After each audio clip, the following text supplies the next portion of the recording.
Masters table. Masters table. Master elements. Masters table. Masters table. Racism, white supremacy is a dynamic system for the ultimate purpose of white genetic survival on the planet. White supremacy.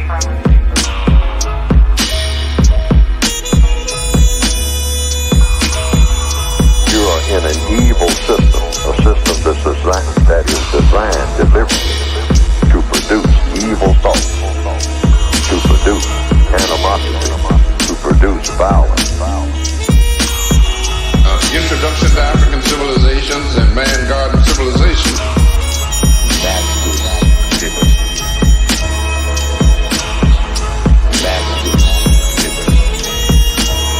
Master elements.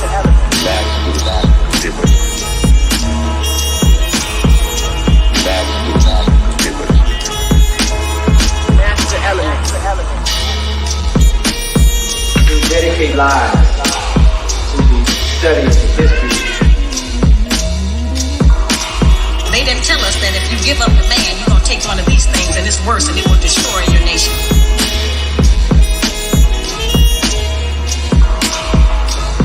The right way is clearly distinct from error.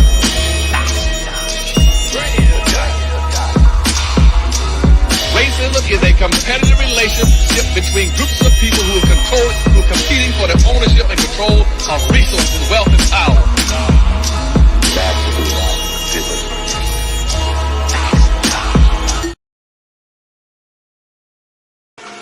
I am a critical thinker, here to bless you with lyrical tinctures. I am the black dot, the point of reference, the metaphysical link to the Moors, the Mayans, the Aztecs, the Incas. I am here to remove the blind spots and clear the view of your spiritual blinker. I am something out of nothing. I am the alchemical bringer of change. My name will continue to linger. I am legend. If consciousness was a game, I would be considered a ringer. I am because we are. It's the Ticket Plug. We've been running an online ticket business for over a decade, and now we've created an easy way for you to do the same thing through our private ticket resale community. Joining our community will give you a way to flip your bread and generate profit income consistently. We provide you with all the tools, training, and resources needed to start your life-changing online ticket business. Zero experience needed. To join our ticket resale community, go to thetickettrap.com. Again, go to thetickettrap.com. That's thetickettrap.com. And those Africans have to be organized to fight for their liberation. GW Apparel, a clothing that speaks. Something for the kings, something for the queens. Visit uptsites.com and use promo code SLDG22 and receive 11% off your order. Peace.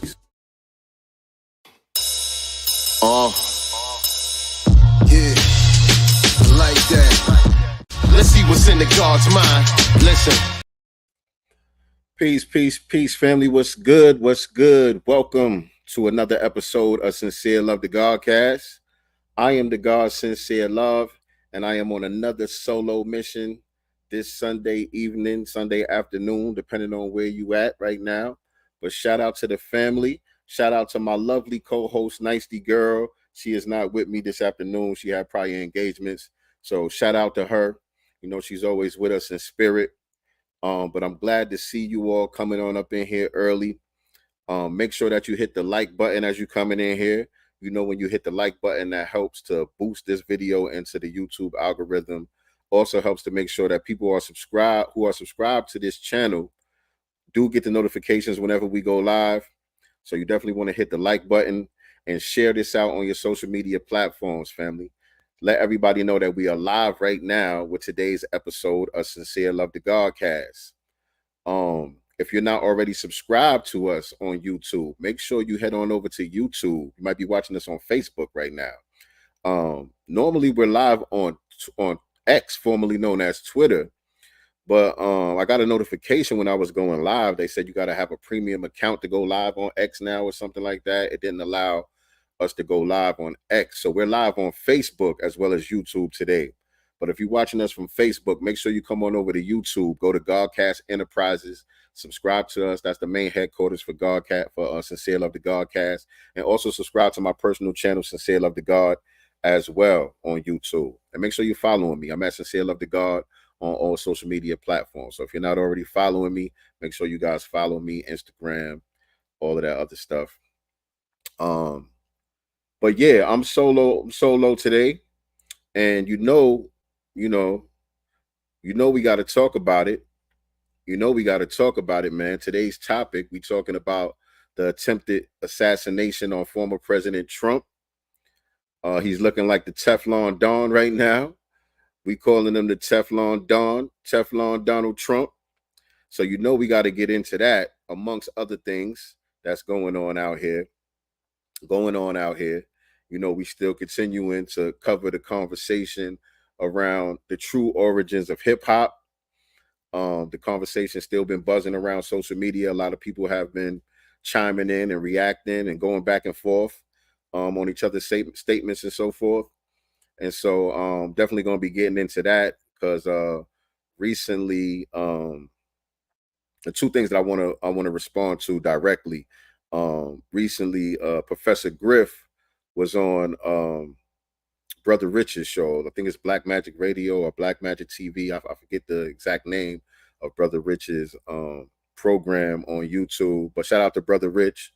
He had Professor Griff on there, and they were talking about the conversation, the back and forth that was going on with Lord Jamar, and Lord Jamar calling everybody to the cipher: KRS-One, Fat Joe, Pete Rock, Busta Rhymes, Crazy Legs, all of these guys who have been putting out the false narrative about the true origins of hip hop. Lord Jamar, one of the only, I really feel like the only mainstream rapper out there who's really been standing on business and being vocal about what's really going on out here. And so he called all of these guys out to come to a show and prove. That's what we call it in the 5% Nation of Gods and Earths. We have our ciphers. The purpose is to be able to show and prove. You can't just say something. You got to be able to show and prove.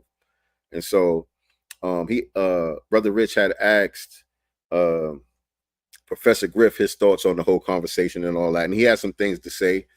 So I'm going to be reacting to that, as well as shout out to my brother Black Dot, shout out to my brother Malcolm from Urban X TV. They did a broadcast, I believe it was last night, or it might have been 2 nights ago, but I think it was last night when they were doing their broadcast, and the same topic, they covered the same topic as well. And some of the things that Black Dot had to say, I feel like it's necessary for me to do a reaction to that as well. So both of those things, that is one of the main topics that we're going to get into tonight. But of course, we're going to be talking about this whole attempted assassination on former President Donald Trump. But what's going on with y'all, man? How y'all feeling, man? Let me see what y'all talking about. Who we got in the building so far, man? Shout out to AK Sour God. Peace, God. Appreciate you tapping in as always. Shout out to Mama Love in the building. Shout out to Kevin Blackwell, B1 King, B1. Timothy Oglesby. Peace, peace, peace. What's going on? Cynthia Bates. Who's that? I don't know who's that. Cynthia Bates. But yeah, some of y'all tuning in from Facebook, man. I'm usually not live on that Facebook channel like that, but welcome to the Godcast. Welcome to the Godcast. Appreciate everybody tapping in. And so yeah, let me see, man. Let me see what we got lined up here.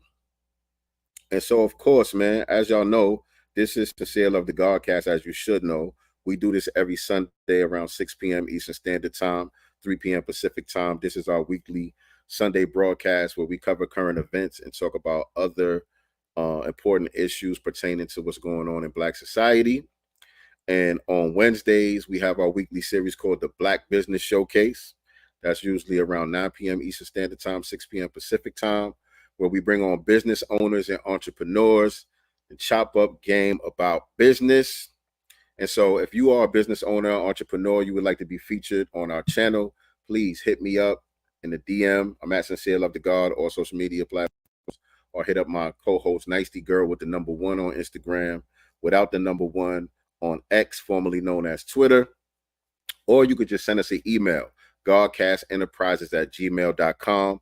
Let us know what you got going on so we can see what we could do about getting you on the schedule for the Black Business Showcase. I believe we have an episode coming up this week. I'm not sure who we got coming on. You know, Nicety, she handles the scheduling and all of that stuff. I'm not sure exactly who we got coming on this week, but I do believe we have a guest scheduled for this coming Wednesday. So you guys make sure that y'all stay tuned for that. So again, you got to be subscribed to the channel. You got to click the notification bell so you can get those reminders whenever we getting it popping, right? So man, let's get into it, man. Let's just get right into the main topic, man. Wild stuff out here, man. Crazy times that we living in. Crazy times that we living in right now, man. So yesterday, I got the news kind of late. I was kind of late. My banner. Yeah, where's my banner? Shout out to Mama Love. Shout out to Mama Love reminding me about my banner, because I do got to let y'all know, just in case you do appreciate the Godcast and find value in our content, you can show your support via Zelle. They kicked us off a Cash App, so you know you can't send us a Cash App anymore. But if you want to show some love because you value the content, godcastenterprises@gmail.com on Zelle. We appreciate, you know, the super chats and the donations and all of that good stuff, you know, to keep the content going so that we can keep this thing going. But thank you, Mom. Appreciate it. But yeah, I was kind of late. I was at the barbershop, you know, it's Saturday, you know, Saturdays usually are busier days at the barbershop. So I'm flowing. I'm not really online like that. We don't really be having the news on in the barbershop like that. Nobody was coming in the barbershop talking about it or making any announcements. Usually people be on their phone, you know, somebody sitting waiting to get a cut or whatever. Some people be on their phone. They be like, oh, yo, y'all heard Donald Trump? It was nothing like that. It was quiet. It was quiet. I wasn't even aware of what's going on. Shout out to my brother Ish. My brother Ish had hit me up. Actually, he tagged me in a post. You know what I'm saying? I think I was in between cuts and I was checking my notifications and all of that. And brother Ish had tagged me in a post, and I was confused at first because the post, let me show y'all the post because this is kind of interesting, actually. Let me find that post, because that was kind of interesting, even though I was a little confused at first. But let me see, where's that post at? 1 second, y'all bear with me. Let me find that post that Ish had me tagged in. Is that it? That's not it. That's not it. I thought I put it in here. Hold on. Let me come over here so I can send it to myself. All right. Hold on a second, y'all. Hold on just a second. Let me find that post, because this was very interesting. Very interesting considering you know, the recent events that transpired with this whole attempted assassination and all of that. Right? Where is it, Ish? I'm on your page. I'm on your page and I don't see it anymore. You had it up here. Where'd you post it at? You had me tagged in this post. I can't find it right now, y'all. But there was a post that he tagged me in, and it was a page from a book called The Illuminati. And you start reading the page on the book, and they're talking about an assassination attempt on the president, where the president is at the podium and some noises go off that kind of sound like a BB gun or something like that. I think that's what it said, a BB gun. I wish I could pull it up.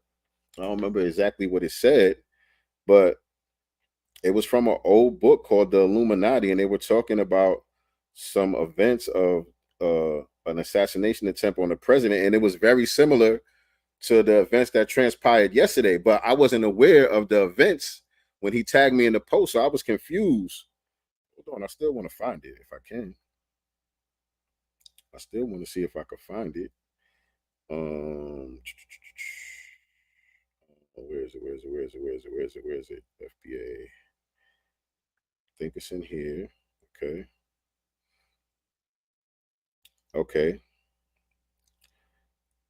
Hold on. I want to find it so y'all can see what I'm talking about. Dang, I can't find it. Dang, I can't find it, man. Ish, did you take it down or did Facebook remove it or something? Because I don't see it anymore. Here it goes. Okay, okay, I want y'all to see it. Let me copy the link. Share. Hold on, y'all. Copy the link and let me send it to myself over here because I want y'all to see this. All right, I got it now. Boom. There it is. I got it now. So let me show y'all this. And I appreciate y'all bearing with me while I looked that up. Oh, wrong button. Hit the wrong button. Hold on. I'm going to share this with y'all so y'all can see what I'm talking about. All right, here we go. This is it right here. It's going to pull up. Okay, that's fine. Man, it opened up another tab, but it didn't open right up to that post. Dang. I wanted to show y'all this post, man. But yeah, it's from a book called The Illuminati, and it was just eerily similar to what happened with Donald Trump yesterday.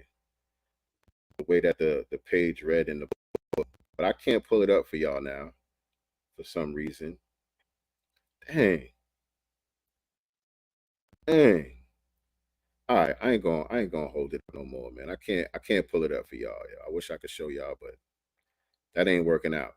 But anyway, that's how I found out about what was going on. He tagged me in that post, and like I said, I was confused at first. What's going on, brother Daniel? Peace.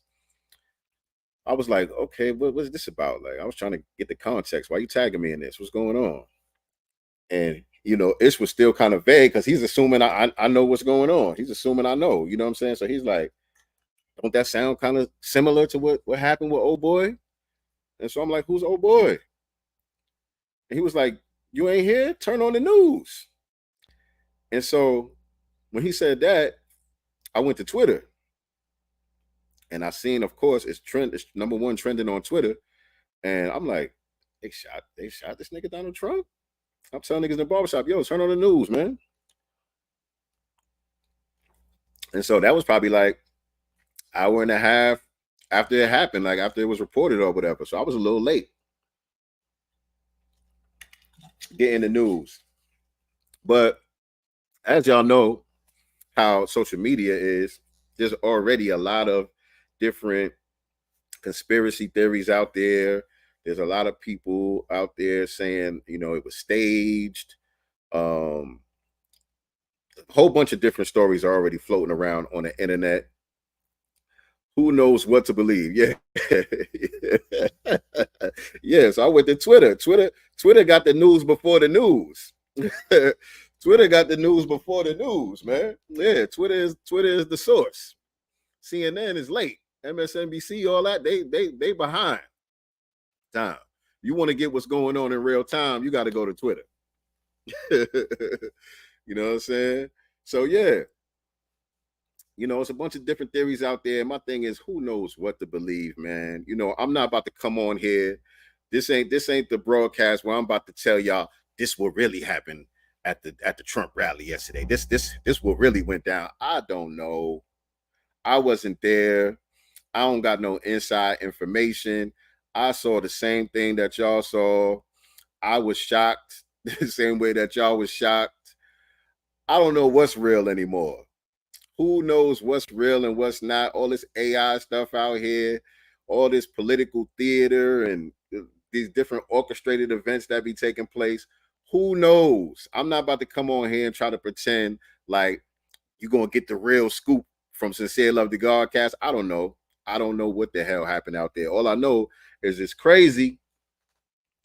No matter which story you want to believe, whether you think it was orchestrated or not, it's still very much entertaining for one. You know what I'm saying? If it's orchestrated, if this is political theater, this is the greatest show on earth. I'll tell you that right there. If it's real, it's still bizarre and nuts. You know what I'm saying? That we living in these times, man. But what I would say is, you know, I'm gonna go with this was a real assassination attempt. You know what I'm saying? I'm gonna go with that for now. As far as what I know and what I've seen so far, and you know what I've gathered, I think it was a real assassination attempt. I think it was a real attempt on Donald Trump's life. A lot of people like, nah, people don't react like that. If they getting shot at or you just got shot or whatever the case may be, ain't no way you gonna get up, you throwing up the fist and all that, because that's what made it crazy, right? When you seen Trump get up like a G, and he like, hold on, give me my shoe, real quick. And he hold on, wait a minute, throwing up the fist at the crowd, rallying the troops and all of that. That was some gangster shit. I don't care what nobody said. That was some gangster shit right there. And so people like, that was staged. That was some bullshit. Ain't nobody gonna react like that. I don't know, man. I don't know. Someone was killed. You know, someone was killed at the event. Somebody lost their life there. You know what I'm saying? And a couple of other people were injured. You know what I'm saying? There were several shots that were fired. A couple of people were injured. One person lost their life, unfortunately. You know what I'm saying? And so people like, yeah, well, you know, that's collateral damage or whatever the case may be. And it could be. I'm not saying that it's not. That's not the case, because again, I don't know. It could very well be orchestrated on some level. If it was orchestrated by Trump's people or Trump supporters or Donald Trump himself, whether he was involved with it or just people around him that support him, orchestrated it without him knowing about it. However it went down, if that was the case, if this was an orchestrated thing, that was brilliant. That was brilliant. Considering everything that's going on, all of this stuff, you know, that we've been seeing leading up to this upcoming election and all of that stuff, this just boosted his profile even higher. This made this man into a living martyr. No matter which story you believe, which narrative you believe, this has made Donald Trump become a living martyr. And he's gained even more support after what just happened. It's not a bad look for him. You know what I'm saying? This got him even more support. There's people out there saying, yo, he looked very heroic in that scene. He looked very heroic and like a leader. That looked like a real leader. Like I said, that man got up like a G. He still had the wherewithal to understand the moment and to make it historical by doing the gesture that he did and all of that stuff. That was brilliant. That was brilliant. And and the thing is, man, when you going up against somebody, because you know, politics is warfare, usually without bloodshed. In this case, we got some bloodshed. It's literally warfare with bloodshed. But they say politics is warfare without bloodshed. And when you go to war with somebody, you got to understand your opponent and what type of opponent that you're dealing with. And sometimes you got to choose different battles. Even in the streets, you get in certain beef with certain people. You got to understand how far certain people are willing to go and know yourself. Are you willing to take it that far? And so this is my thing. If this was an orchestrated thing, that shows you how far the Republicans and the people who support Trump are willing to go to secure the victory. This shows you how far they're willing to take it. You know what I'm saying? And so the Democrats, I don't think y'all ready for that type of play. I don't think y'all ready for that level of play right there. You know what I'm saying? This was a major chess move. You know what I'm saying? Either way that you want to look at it. Either way that you want to look at it, this makes Donald Trump, he was already in the lead, right? On most of the polls. On most of the polls so far, Donald Trump is already in the lead. That's why the Democrats are panicking out here. They trying to do as much fear mongering as they can with this whole Project 2025 thing and demonizing Trump and all of this stuff. And this is the thing too that I wanted to say about this whole issue. Now, this is coming from the perspective if this was something that wasn't orchestrated. This was just a real organic assassination attempt. You got to look at the DNC and say, you know, they have to take some responsibility and some culpability for this, because the DNC and the left-wing media have been nonstop villainizing this man and demonizing this man. And what you do in situations like that is you create these type of fanatical, crazy people that will go there. You know what I'm saying? You use your media to vilify this man so much. He's the modern day Hitler and all of this stuff. You got people out there, you scaring people so much. You got crazy people out there that's like, no, we cannot let this man win. You got people that's willing to go all out to say, nah, ain't no way we gonna let this man take over the country. Not what they saying that this is about to be. The way that they painting the picture and making it seem like what he's about to bring to the table. There's people out there, fanatic people out there that's like, no, I cannot let this happen. You got some wild people out there, man. You know what I'm saying? Look at some of the protests that we've seen. We've covered it here on the show where there were people who were protested against what's going on over there in Gaza, light they self on fire. Just go in front of a government building and light they self on fire. That's crazy as hell. You know what I'm saying? And these people are radicalized based on media propaganda, right? And so the media campaign, the propaganda campaign against Trump has been brutal. It has been brutal. And I'm going to show y'all some of it. There's a bunch of it out there, but I'm just going to show y'all a couple of examples of what I'm talking about with the way that they have been vilifying and demonizing this man. What is this? Is this it? I think this is one of them right here.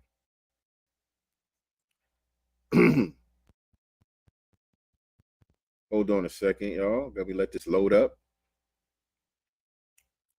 Yeah, this is one right here. Let me show y'all this.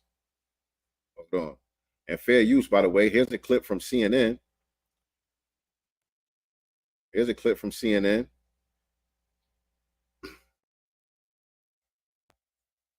Jake.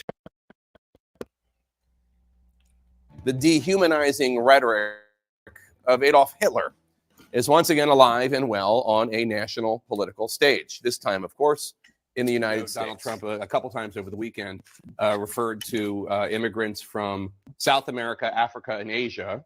He did not mention Europe.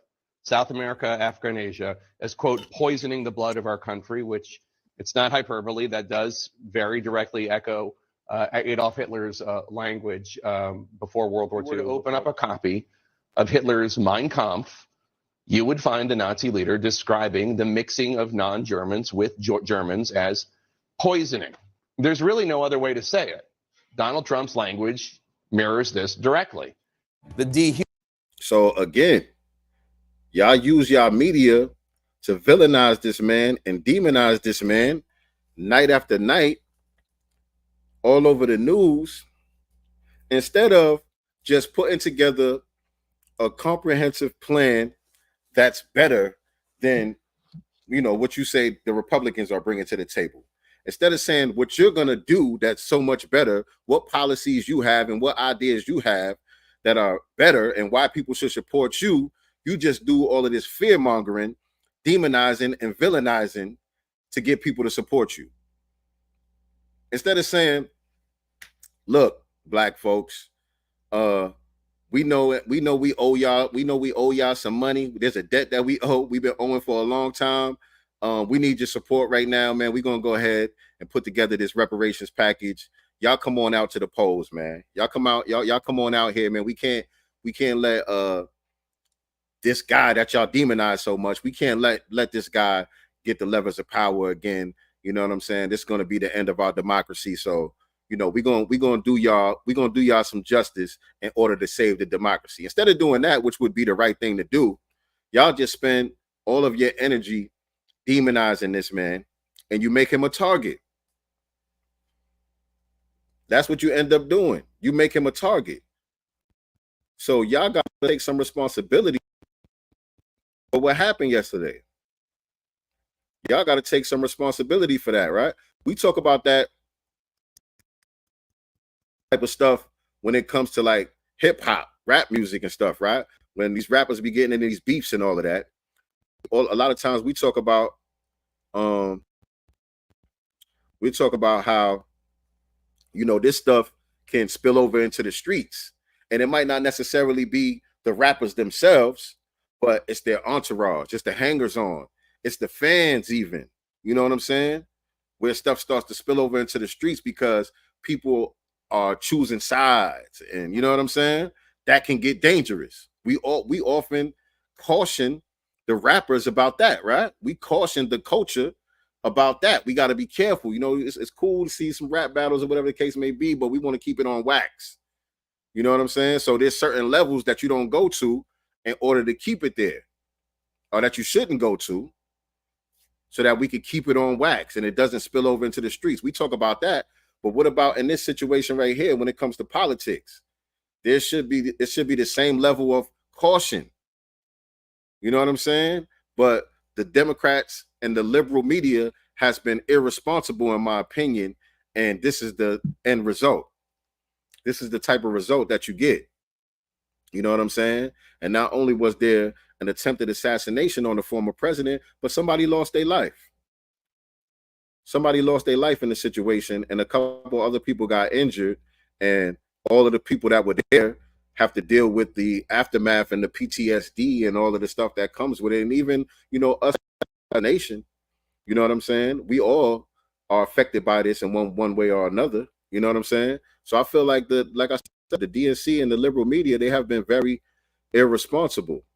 And so, by the way, the guy who lost his life at the rally yesterday was an attendee named Matthew Crooks. Reportedly, this is what I'm seeing being reported. Hold on a second. Let me turn off these notifications here. I don't want people hitting me up while I'm live on D&D. But yeah, the guy's name reportedly was a guy named Matthew Crooks. Oh no, the shooter name was Matthew Crooks. My bad. The shooter who was also killed name was Matthew Crooks, and the attendee that lost his life, his name was Corey Comprator. I think is how you say his name, Corey Comprator. And there was a statement put out on Facebook by one of his family members. I think it's his daughter. Hold on.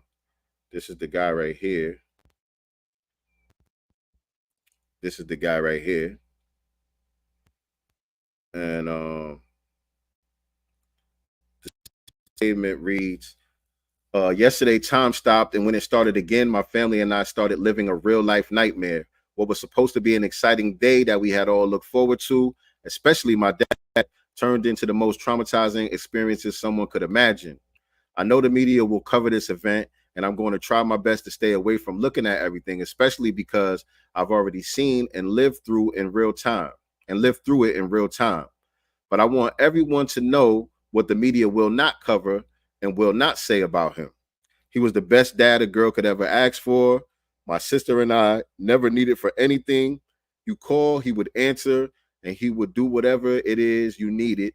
And if he didn't know, and if he didn't know how, he would figure it out. He could talk and make friends with anyone, which he was doing all day yesterday, and loved every minute of it. He was a man of God. He loved Jesus fiercely and also looked after our church and our members as a family. The media will not tell you that he died a real life superhero. They are not going to tell you how quickly he threw my mom and I to the ground. They are not going to tell you that he shielded my body from the bullet that came at us. He loved his family. He truly loved us enough to take a real bullet for us. And I want nothing more than to cry on him and tell him thank you. I want nothing more than to wake up and for all of this to not be a reality for me and my family. We lost a selfless, loving husband, father, brother. You know what I'm saying? And so, again, all of that fear mongering, these are the results.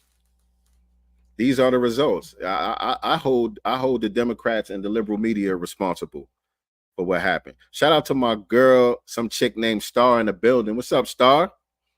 I ain't seen you on here in a minute. Appreciate you tapping in. What's going on, Virgo Venom? Yes, Virgo Venom said, I agree. The media is 100% responsible with all that fear mongering. I mean, damn, what you think? They understand that too. That's the thing about it. They're not naive. They understand that as well. They understand the dangers of that. You have to make someone killable before they can be killed. They understand how that works. They understand how that works. And another thing that my son sent me, this was kind of interesting too. I didn't get to show y'all the page from the book that Ishmael tagged me in, but this was kind of interesting right here. I don't know if y'all saw this on social media, but there was a man who predicted the shooting 3 months ago. So I don't know who this man is, but it says three prophets explain 3 American solar eclipses. So I don't know if he's some type of psychic medium or whatever, some type of seer or whatever he claims to be. I don't know. But this was a video from 3 months ago. Hold on, let me unmute it. On his life. This bullet flew by his ear and it came so close to his head that it busted his eardrum. And I saw he fell to his knees during this time frame and he started worshiping the Lord. He got radically born again during this time frame. I'm talking, people say he's saved now, but he becomes really on fire for Jesus, for what I saw coming.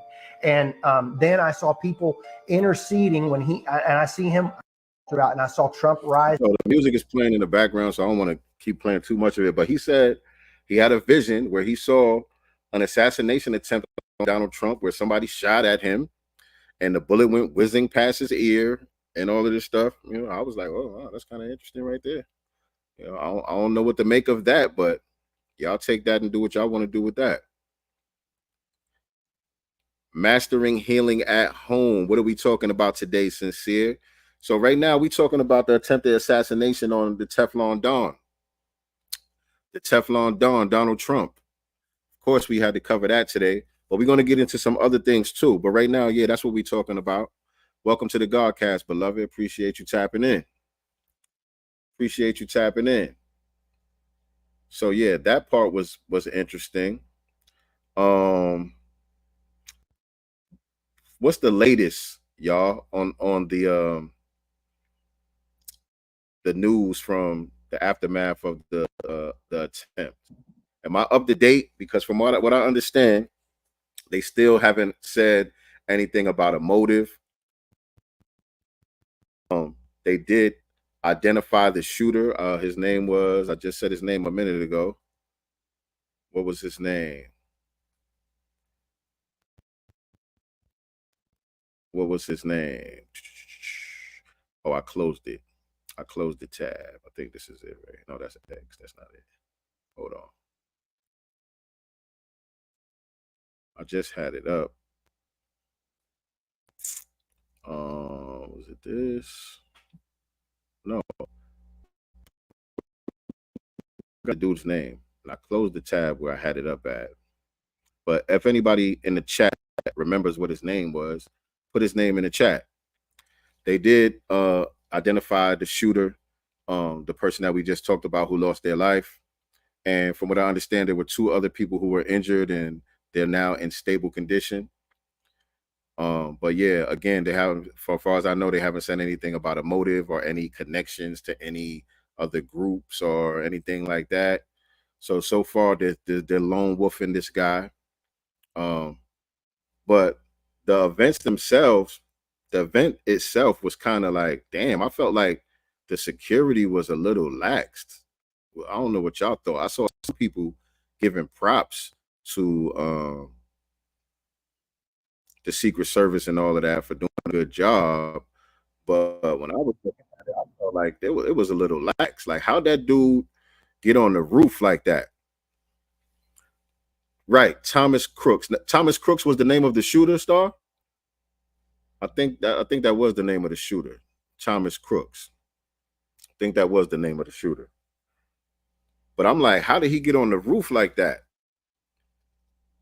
You know what I'm saying? Like, let me show y'all the footage. I know y'all seen this a million times. Yes, the shooter's name is Thomas Crooks. No new information, right? Okay. And so I know y'all seen this a million times already. But let's just take a look. Of our country took over. And look what happened to our country. Probably 20 million people. And you know, that's a little bit old, that chart. That chart's a couple of months old. And if you want to really see something that said, take a look at what happened.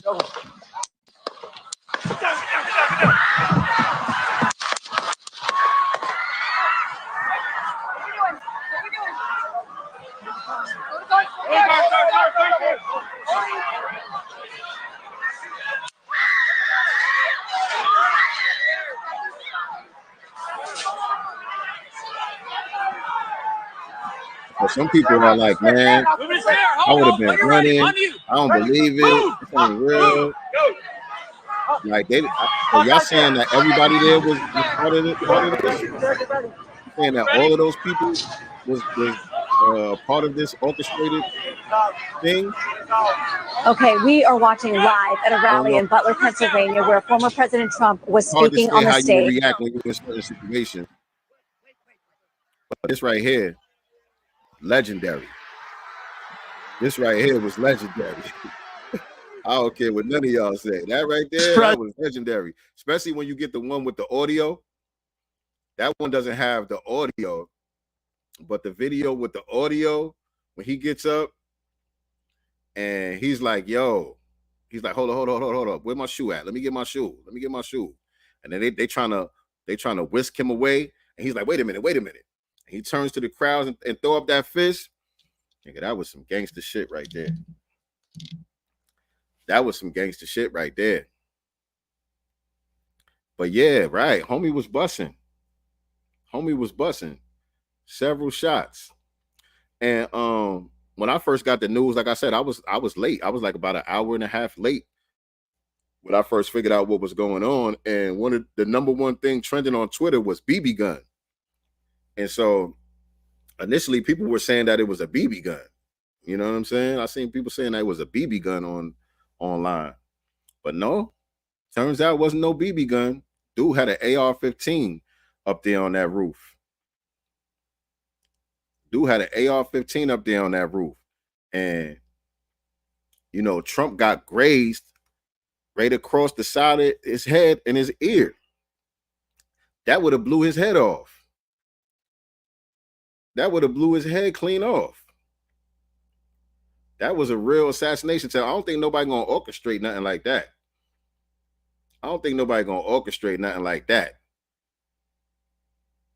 You know what I'm saying? You gonna shoot at me with an AR-15? We gonna plan that? I don't know about that. I think it's sad that we still live in times where this is a concern for any reason of any political party, regardless of how we feel about Trump/Biden. That is not something we should have to see. Facts. I agree with that. I'm not voting for either party, but this is a very dangerous and scary that people can't just live without being in danger. Facts. Facts. I agree with you, sister. I definitely agree with you on that. But there was some other angles. Let me see, where is that at? There were some other angles of the shooting. I don't know if y'all got a chance to see, but hold on a second. All right, check this out. Let me show y'all this. These are some of the other angles. See dude on the roof right there? I know that might be kind of small for y'all if y'all looking at it on your cell phone. But you see dude on the roof right there. Like, how they didn't spot it? Like, you could see him from the crowd. I don't understand how Secret Service or security didn't spot this guy. So again, I'm not shutting the people down who are saying that this was orchestrated or whatever. It could be, because how? Like, come on. So I'm about to say Social Security. Secret Service, they supposed to be way more on point than this. How this dude get up on the roof like that with that big ass gun? He's in clear vision right there. If you standing in the crowd, you can see him clear as day. So he got to get in the prone position and line everything up and all of that. It's not like he just hopped up there and just started busting. He got up there, got in position. Ain't nobody see him.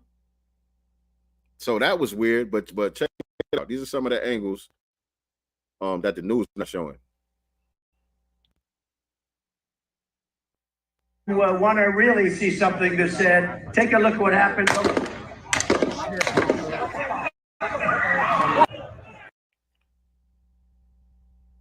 Actually, that was weird too. I don't know. Hold on, that guy that was shown right there in the beginning, I'm not even sure, y'all, if that was the shooter or if that was security that they were showing on that roof, because it didn't look like he was aiming where Donald Trump was standing. When I look at it just now, it didn't look like he was aiming at the podium. It looked like he was facing the opposite way, unless they were showing like a split screen. That wasn't no split screen. I don't know what that was. But it looked like he was shooting in the opposite direction, didn't it? Or am I tripping? Hold on, let's look at it. I can't. He's going down! This is somebody's cell phone. You hear the shots in the background. More shots. Now, there goes somebody on the roof in the prone position right there. So that's Thomas Matthew Crooks. That's the shooter. So I think the first person that they showed on the roof, that must have been one of the security people on another roof or something. It must have been. Hold on.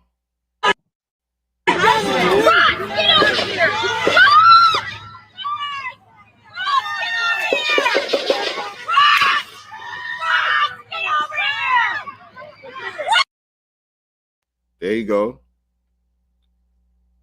There you go. There's a picture of Donald Trump with the blood leaking right there. This is him crouched down. I don't know who got this picture, but he was crouched down behind the podium. I don't know who took this shot.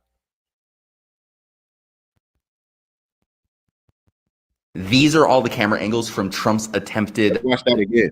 That you haven't seen. Let's watch that again. Want to really see Look, something. That's not the Crooks guy right there. That's not the Matthew Crooks guy right there. So that must be the Secret Service on another roof. And so it looked like he started busting as soon as he started busting. We hear shots go off, and then we see this shooter react to the shot. So this is the security responding to the shooter. So they already had him lined up. Yeah, I mean, I see why some people are saying that this thing was orchestrated. I do see why some people are saying this thing was orchestrated. They already had dude lined up. They let him get his shot off, and then they took him out. Look at this. that said, take a look at what happened. And you know, that's a little bit. He's going to get him!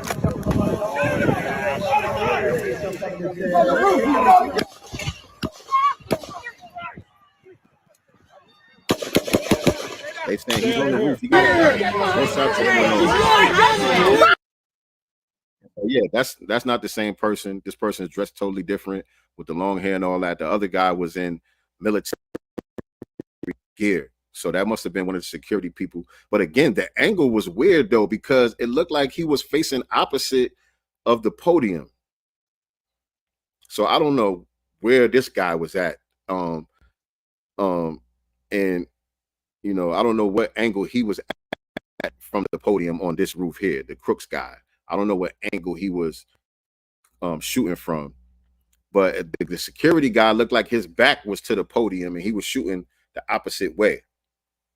So again, like I said, I don't know. I don't know what went down, if it was real, if it wasn't real. Not if it was real, it was real. Somebody lost their life. So even if it's orchestrated, it's still real. You know what I'm saying? Whether it was orchestrated or not, it's still very much real. You know what I'm saying? And either way, it's some wild shit, man. That's some wild shit, man. But yeah, that's my take on the Trump thing. I don't got no inside information. This ain't the inside scoop. This ain't the exclusive. I don't know, fam. I ain't got the answer, Sway. I ain't got the answer, Sway. But let's move on. Let's move on. Because like I told y'all, I do want to get into this thing because this is still an ongoing conversation. It's a very important conversation, in my opinion. As y'all know, I've been talking about this topic for a couple of years now. I've been going in, standing on truth, producing receipts and all of that about the true origins of hip hop and all of that. And again, the conversation is still going. Shout out to Tariq Nasheed. He has his film out there, Microphone Check. It's back in theaters now. It was playing in theaters in LA this weekend, and I guess for the rest of the week. And it's going to be hitting other theaters around the country again for a second run this coming Friday. And so that got a lot of people talking. And so, you know, some of the people who kind of sparked the conversation in the first place, the Pete Rocks, the Busta Rhymes, the Crazy Legs, and the Fat Joe, I've been doubling down on the nonsense. And really the only person who's been opposing them like that, you know, rank and file brothers and sisters out here in the grassroots. The only person with a large platform from the hip hop industry, from the rap industry, that has been countering that nonsense has been Lord Jamar. Lord Jamar been standing on business. And so he called a cipher to all of the people, all of the naysayers, all of the people who've been pushing this false narrative about the origins of hip hop. He challenged everybody to come to a cipher and show and prove. So he called out Busta Rhymes, KRS-One, Fat Joe, Crazy Legs, Pete Rock, and maybe a few others that I'm forgetting about. But those are like the main ones. Busta Rhymes. I don't know if I said Busta Rhymes. Those are like the main ones. And so I ain't hear nothing since that call out. I ain't hear no response from nobody since that call out. Ain't nobody step up to the plate to come to the show and prove and bring their receipts and nothing like that. And all that tells me is y'all know what y'all saying is nonsense. Y'all, there is no receipts that you can produce. You know what I'm saying? You really don't want to have the conversation. You just want to control the narrative for whatever reason it may be. And a lot of people are talking about specifically with KRS, how he has the what is it that he has? The Temple of Hip Hop or whatever he got going on. And, you know, some of the people that he's affiliated with there, he has to stick to the script and not ruffle any feathers and all that. And I'm like, even if that's the case, I can't respect that. some people are saying that as like giving him a pass or like giving him an excuse for why he's out there doing what he's doing. And to me, I can't respect that. No. If that's the case, then we shouldn't have no temple of hip hop. If it's not going to be based on the truth, then we shouldn't have it. So no, I don't respect that at all. But anyway, so recently, like I said earlier, Professor Griff was on Brother Rich. He had some things to say about it. Yesterday, I think it was, on Urban X TV, Black Dot was talking about it, and I wanted to respond to those two videos. So that's what we about to get into. But before I do that, RIP, did y'all see former Texans Ravens wide receiver and Super Bowl standout Jacoby Jones died overnight? I'm not really familiar with that. I'm a big football fan. I don't watch too much football like that. Some of y'all who are into the NFL, y'all might be familiar with the brother Jacoby Jones. They're saying he died overnight in his sleep. There's no cause of death so far. He was only 40 years old. He kind of just died in his sleep last night. So that's kind of strange. RIP to that brother. Condolences to his family. Yeah, I don't know too much about him, but that's strange. You're 40 years old, you go to sleep and just don't wake up. Damn. But yeah, RIP to that brother and condolences to his family. But yeah, let's get into this topic, this conversation. I think I should start with Griff. Let me pull the video up with Griff. And these are just, they had a whole cast talking about this. And so this is just some of his remarks from that broadcast. There was a lot to unpack when they was talking. I'm not 100% in disagreement with what Griff was saying, and I'm definitely not 100% in agreement with what he was saying.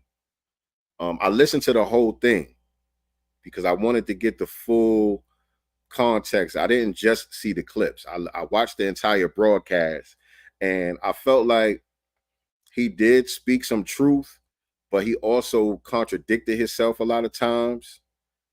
And, you know, some of it just wasn't making sense to me. I don't think Professor Griff was on no type of BS. Like, I don't think he's down with the Fat Joes and the KRS-Ones out here trying to push a false narrative for his own benefit, you know what I'm saying, in any type of way. I don't think that's the case with Griff. My opinion with Griff is that I don't think that two things. I don't think that he's really all the way in tune with the conversation. I don't think he has the full context of the conversation that we've been having in regards to this topic. And I don't think that he takes it serious enough to want to get the full context of it. I think he's kind of dismissive of the topic. I don't think he finds the topic to be as important as somebody like myself finds it to be. I think it's an important topic. I think it's absolutely necessary for us to get the narrative straight and correct. I think this is an important part of what we're doing overall as far as Black empowerment is concerned, and us having this cultural revolution as foundational Black Americans specifically. I believe it's a very important topic, and we definitely got to get the narrative corrected. But I don't feel like from his energy and just the way that he speaks on the topic that he feels the same way. I think he's kind of dismissive of the importance of the topic. And so therefore, I don't think he gave it the seriousness that is required to really speak on it, in my opinion. But these are some of his some of the comments that he made on the broadcast. Let's get into it. You're one of the perfect people to talk to about this topic, Griff. What is your thoughts on the conversation that is floating around on the internet about the origins and creation of hip hop, my brother? I think when you, and so I don't know who edited this video. This is on Boom Bap Nation. They reposted it on Boom Bap Nation. Shout out to Boom Bap Nation. but they put Professor Griff agrees with Lord Jamar on who started hip hop, and he says he agrees with Lord Jamar, but some of his comments are contradictory to what Lord Jamar has been saying and what we've been saying, and proof of that could be found. I think the page on Instagram is called Co-Creators of Hip Hop. I think that's the name of the page. There's a page that some Puerto Ricans run on Instagram called Co-Creators of Hip Hop, and they be posting so-called receipts about them co-creating hip hop. And they really ain't no receipts that they got on the page, but whatever. But they posted a clip from Griff on there where it sounds like Griff is co-signing what they're saying. And so this is why I say Griff's commentary was kind of all over the place. You know what I'm saying? But let's get into it. Let's get into these ones. And I think I'll pull up the clip from that page too, if I can find it. Myself and Soleil talked at Wadada's, and we had that brief conversation, and this question came up about the origin of hip hop. And I kind of chuckled and laughed simply because if you go deep enough, at the core of who a Puerto Rican is African. At the core of who a Jamaican is African. So if Fat Joe or whoever else comes along and say it's 50-50 Puerto Ricans and Jamaicans, you're still talking about black people simply because at the inception of what this thing called hip hop is, all those particular elements that grew into the elements that we know as hip hop, all are based in African culture. Now, right there, he lost damn near everybody right there. Now, again, the video is saying Professor Griff agrees with Lord Jamar. I don't think Lord Jamar would agree with that, what he just said right there. I know I don't agree with it. I know a lot of y'all don't agree with it. Now, don't get me wrong, because a key saying that we're going to have to use here in this conversation is God is in the nuances. You know how they say the devil is in the details? You know how they say the devil is in the details? Well, I heard Dr. Wesley Muhammad say God is in the nuances. So I believe that I'm not one of these people out here that say, you know, as a foundational Black American, we ain't Africans, we ain't got nothing to do with Africa, and America is the real Africa, this is the real Egypt and all of that. I'm not one of those people. I don't know where those people get their scholarship from. I don't know who their master teachers is or nothing like that. I don't know. I'm not one of those people. Yes, we are foundational Black Americans. Yes, we have our own unique history and culture right here, but genetically we are still African, you know what I'm saying? And like he was saying, if you go back further enough, you are going to run into Africa, you know what I'm saying? Even though, yes, there were Black people already here before the transatlantic slave trade. That's an absolute fact. Some of us were already here, indigenous to this land. But when you study those people, those Black tribes that were already here, when you study those people, the further you go back, you're still going to go back into Africa. At a certain point, they came from Africa. If you don't believe that, again, that's a whole nother conversation, but I'm just saying, I'm not one of those people who think we just grew like a tree over here in South Carolina somewhere. I'm not one of those people. You know what I'm saying? As far as my studies are concerned, the people that I study are concerned, all of humanity began in the place that we know as Africa. There was no such thing as Africa at the time, but the place that we now know as Africa, that continent, that part of the world, is the origin of all of humanity from what I've studied and from what I've learned. Okay? So just want to get that out the way. But with that being said, so that means there is some truth to what he is saying as far as those elements are concerned, that we are able to trace those particular elements back to Africa. But the thing is, we could trace it back to Africa during ancient times, the same way that we could trace ourselves back to Africa during ancient times, right? But those elements were never brought together to form one culture. That happened here in the United States of America. Those elements were cultivated and brought together to form what we now know as hip hop here. And it is foundational Black American culture that is responsible for that. Foundational Black American culture exclusively is responsible for that. And so we're going to get into that a little bit more as he makes some more of these statements. I'll chime in, but let him continue. You could go, I don't care how far you go back in African culture, you'll see those 5 elements of hip. Before you do that, the other part of that statement that he made about Puerto Ricans essentially being Africans, that, you know, a lot of people was like, they miss me with all that too, because all Puerto Ricans ain't Black. Puerto Rican is basically a culture group, an ethnic group, the island of Puerto Rico, that has different races of people there, right? So you got white people from the island of Puerto Rico who are Puerto Rican. They're not African. You got Black people from the island of Puerto Rico who are Puerto Rican, who, yeah, you could trace their ancestry back to Africa. And also you could trace some of their ancestry to the indigenous people who were there before slavery, right? It's the same dynamic, just on that island, right?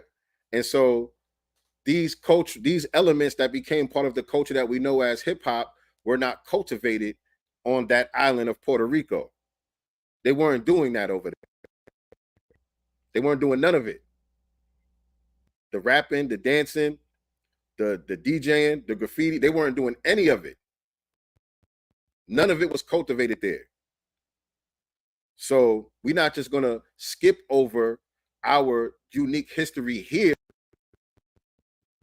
and the phenomenal things that we've done here in the United States of America for the past 500 years. We have a rich right here, so we don't have to skip over all of that and go all the way back to some ancient times that we really can't directly connect the dots to. It's some, you know what I'm saying, abstract history. We can't say specifically, oh yeah, we came from this part of Africa, we were part of this particular tribe here, and this was our language and our way of life and all of that, and this is what we here with us. No, we can't really do all of that. But we have a rich history here that has a lot of continuity that we can trace all of these elements to directly, to say, yeah, we were already doing that. Here's an example of it right here. We were already doing this, and here's an example of it right here. We can do that. We can connect those dots, and that's what makes the most sense. And so to just say a Puerto Rican is African, that's not a true statement. To just say a Puerto Rican is African. Yeah, you got some Puerto Ricans who have African ancestry, but all Puerto Ricans, you can't just say they're African. They're not. A lot of them are European.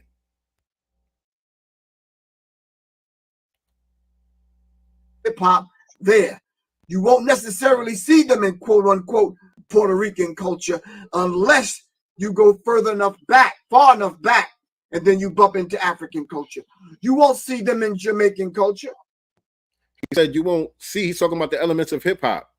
You won't see them in Puerto Rico unless you go far enough back and you bump into African culture. But the thing is, if you go that far back, there was no such thing as Puerto Rico. Once you get all the way back to those to that African culture that he's talking about, there's no such thing as Puerto Rico. Puerto Rico doesn't exist. So Puerto Ricans and Puerto Rico has nothing to do with the creation of hip hop. Let's just make it plain, Griff. Let's just make it plain and just say it for what it is. We don't have to make it complicated. They just simply were not a part of the creation of hip hop. They had nothing to do with it whatsoever. We don't got to try to reach around to, oh, they got some African ancestry from hundreds of years ago. What that got to do with anything? That got nothing to do with nothing. Hip hop was created here by us. Hip hop is not African. Hip hop is foundational Black American. Unless you go far enough back and then you bump into African culture. There was no such place as Puerto Rico or Jamaica when the whole idea of the concept of the 5 elements existed. We're talking about from its inception, not when somebody wanted to glorify it. And then there's a very critical question that we need to answer right now. Why you want to claim it now? No one claimed it back then. You understand what I'm saying? And then when you do a basic study and you look into quote unquote Puerto Rican history, and I don't have to stop and validate the fact that I love Puerto Ricans and that kind of thing. That's already known. Or I don't have to validate it by saying I got Puerto Rican friends. I had a Puerto Rican girlfriend. I know Jamaicans. I used to live next door to one. That's child's play. You understand what I'm saying? We all know that because we all kind of grew up together. You understand what I'm saying? But what Lord Jamal said was absolutely 1,000% correct. Conversation is kind of childish, Brother Rich, because if you do some basic research, all of these genres of music, you mentioned them all. It seemed like they take credit from us, and then years later, when we do the research and show them like, no, that black man, this black woman, this black group, that black person over there, we've already done all of these particular things. When before. So like I said, I don't 100% disagree with what Griff was saying because he's saying it, but he's not saying it. He's saying what we're saying. It's not from Puerto Rico. It's not Jamaica. He's saying that. But the problem is trying to give the credit to Africa, right? And Brother Rich, you know, he did ask the right questions in regards to that. I don't know if it's on this clip or not, but Brother Rich did stop him and say, well, you know, people are saying, you know, they're not really connecting this to Africa. People are saying that this is unique to Black Americans here. You know what I'm saying? And that, you know, it didn't come from Africa. And I think he mentioned how, you know, from Africa, how come they don't do it how we do it? How come they don't have a Nas, or how come they don't have you know, Rakim or whoever case, but I don't know the examples that he used, but you know what I'm saying? He did kind of press him to clean that up a little bit, but I don't think Griff really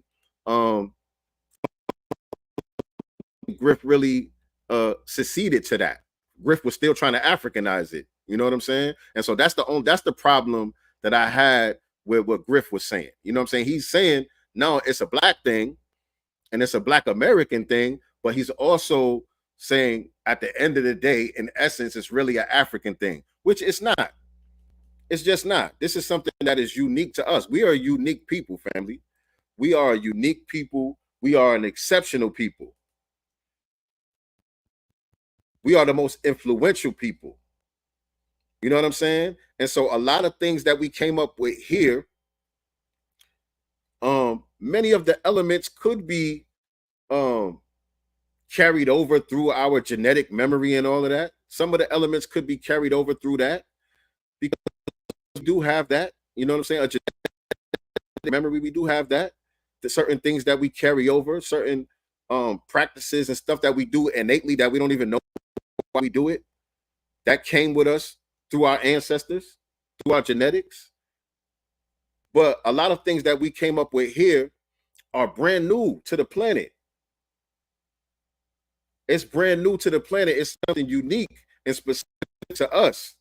So we're not going to just skip past all of the phenomenal things that we did and just give credit to Africa. That doesn't work. That doesn't work. So that's the main problem I have with what Griff was saying. Before, everybody was talking about it's just a fad. I don't want nothing to do with it. All of a sudden now it's $1 billion industry, and it might end up being $1 trillion industry, you know, after the Olympics. You know, I heard that argument. There was some white people on a forum who said they attribute that argument. White people use that same argument. They say that the machines, the MPC, the Akai MPC, the famous drum sampler, they say, well, we're responsible for the creation of hip hop because Black Americans use the Akai MPC to craft some of the biggest hits in hip hop. So there's a lot of people outside of a lot of people use that argument, Griff. White people use that argument. They created the Akai sampler, and I think it was a Japanese. Roger Lynn joined forces with a Japanese company, and they created the Akai MPC. So a lot of people could use that one, Griff. A lot of people. And so this is the reason why I love Brother Rich, because Brother Rich asks the right questions. Brother Rich is a very good listener. He interviews people. He's a very good listener. And also, he's in tune with the conversation. He's not just hearing the conversation on the periphery or whatever. He gets deep into the conversations that people are having before he goes speaking about it and commenting on it. He understands the conversation that's being had in context, so he knows the right questions to ask. And now the reason why he was pointing that out, it's not in this clip, but Professor Griff had mentioned what name of that drum, the djembe drum or something like that. I don't know how to say it. It's DGEMBE or something like that. The djembe drum or something like that. He was saying it all comes from the djembe drum. You know what I'm saying? The snare is the djembe drum, and you know what I'm saying? If you listen to the djembe drums, that's a break beat. So he was, again, Africanizing it and giving all of the credit to Africa, saying, yeah, if it wasn't for the djembe drum, then we wouldn't have none of this. This is what Professor Griff was saying. And that's the reason why Brother Rich brought up the point that he just made. And by the way, there's somebody in the comment on this post saying the same thing. Who created the sampler machine? This person said, who created the sampler machine? A white person. Who created Apache, the B-boy anthem, which Herc used to spin at parties? A white musician. You see what I'm saying? So they're using these little things to try to say, well, it's not just Black Americans didn't come up with this. We all contributed to it somehow, some way, right? So that's why Brother Rich brought that up. He's like, well, damn, if you're going to say because of the djembe drum that we can't claim it as a unique thing to us, then white people could say the same thing because they created the sampler, right? So that was a good point that he brought up, and let's hear how Griff responded to it. So the tools that they use to make bricks that build the pyramids, they can take credit for it? The people that made the bricks? I would not say no. See, the conversation is really, people are having it on a really elementary kindergarten kind of level, Brother Rich. Mm-hmm. If I wrote a love letter to my wife right now, you're going to give the number 2 pencil the credit? Or if I did it on a computer, that doesn't make sense, man. That doesn't. Right. It doesn't make sense, Griff. But that's exactly what you did by bringing up the djembe drum, or whatever that drum is called. The same analogy that you just used about the number 2 pencil. If I write a love letter to my lady and I use the number 2 pencil to do it, does the person that created the pencil get credit for the letter too? No, they don't, and they shouldn't. So, but that's the same exact thing that you did by trying to give credit to Africa, because the djembe drum is the predecessor to the snare or whatever you were saying. That's the same exact thing that you did. So this is why I say that he was contradicting himself. And you see how he said it's an elementary conversation. This is why I say that he doesn't take it seriously. He doesn't find it important. He thinks it's immature, the whole conversation.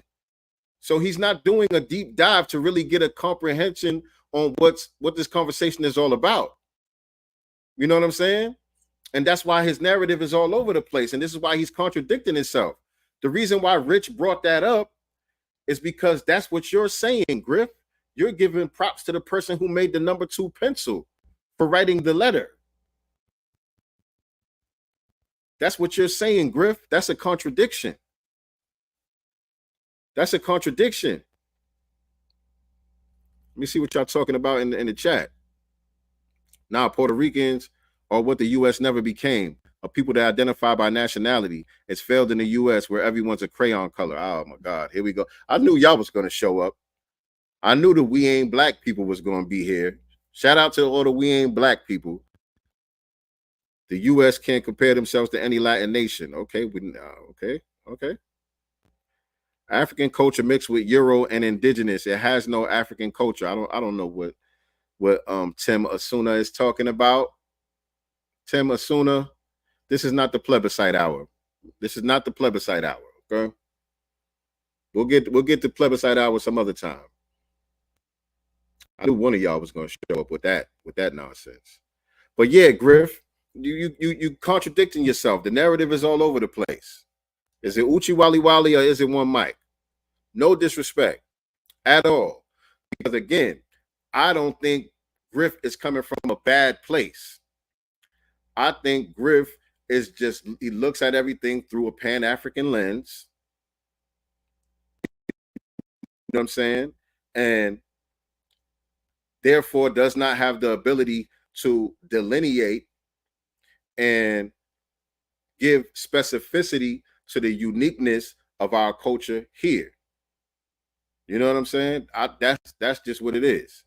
He's looking at the whole thing through a Pan-African lens. So somehow, some way, Africa has to get the credit. Africa has to be the mother of it all. No, Griff. We've done some phenomenal things here that are very unique to our culture. Everything that we do is not African. Okay? That's just not the case. Doesn't make sense. So I'm saying to you, the tools we use didn't make hip hop. We just used them as tools to do what we needed to do to create this thing, and to keep this thing going as far as hip hop is concerned. Because prior to Roger Lynn, prior to the MPC, we used other instruments. We went back and forth on the ones and twos. There was no such thing as a drum machine then. You understand what I'm saying? If we're going to follow the narrative, all right, because the hip hop, quote unquote, started with DJ going back and forth with the beat, right? MC on the mic, right? No such thing as MPC then. So how can they take credit?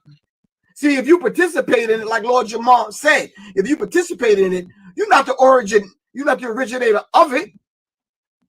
So we have to think deeper beyond the conversation that's being had, Brother Rich. I understand what they're saying. The conversation is deep. The conversation is deep, brother. And I don't know. I don't think you really do understand what we're saying. I don't really think you do understand what we're saying, because it also goes beyond the music. And that's another thing that we're going to get into when I pull up the next clip too from Urban X TV. A lot of people are minimizing the conversation by just focusing on the music. When we say hip hop is foundational Black American culture, we mean just that. Hip hop comes from foundational Black American culture. We are talking about a culture. We're not just talking about rap music. A lot of people are narrowing it down to just being about rap music. Yeah, we created that too, but this conversation is about the culture itself, which is a broader, deeper conversation that we're all having. Let me see.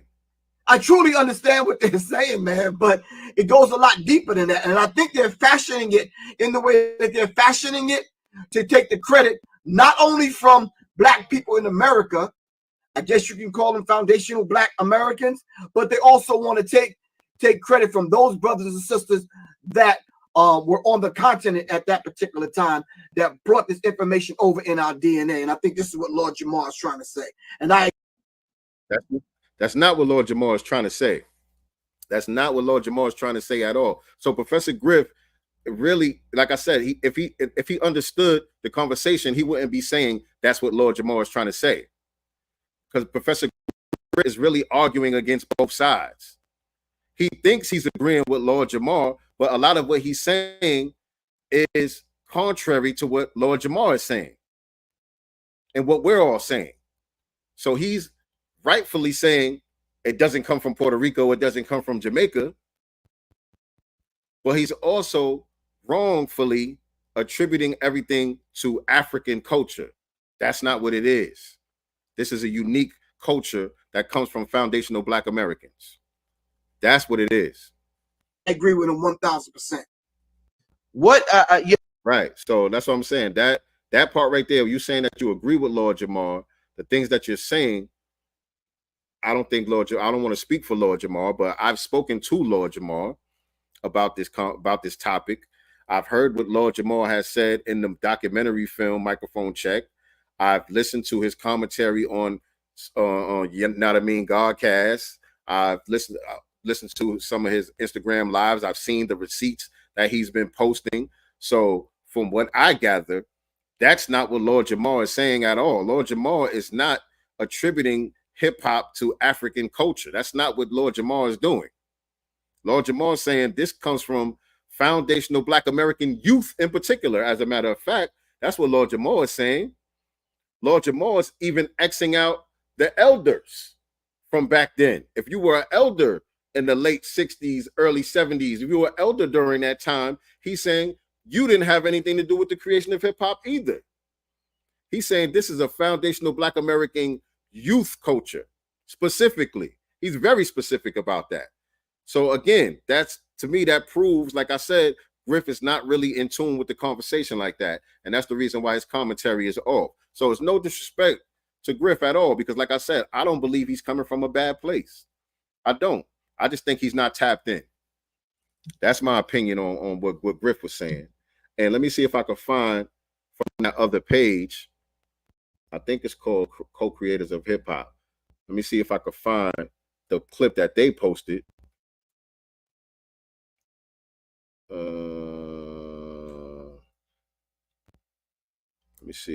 me see.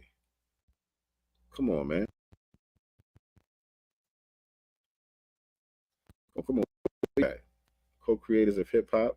It's not coming up. Oh, this is my, okay, I'm searching inside my messages. That's why. Hold on. Let me go here. Let me go here. Now let me search. Okay.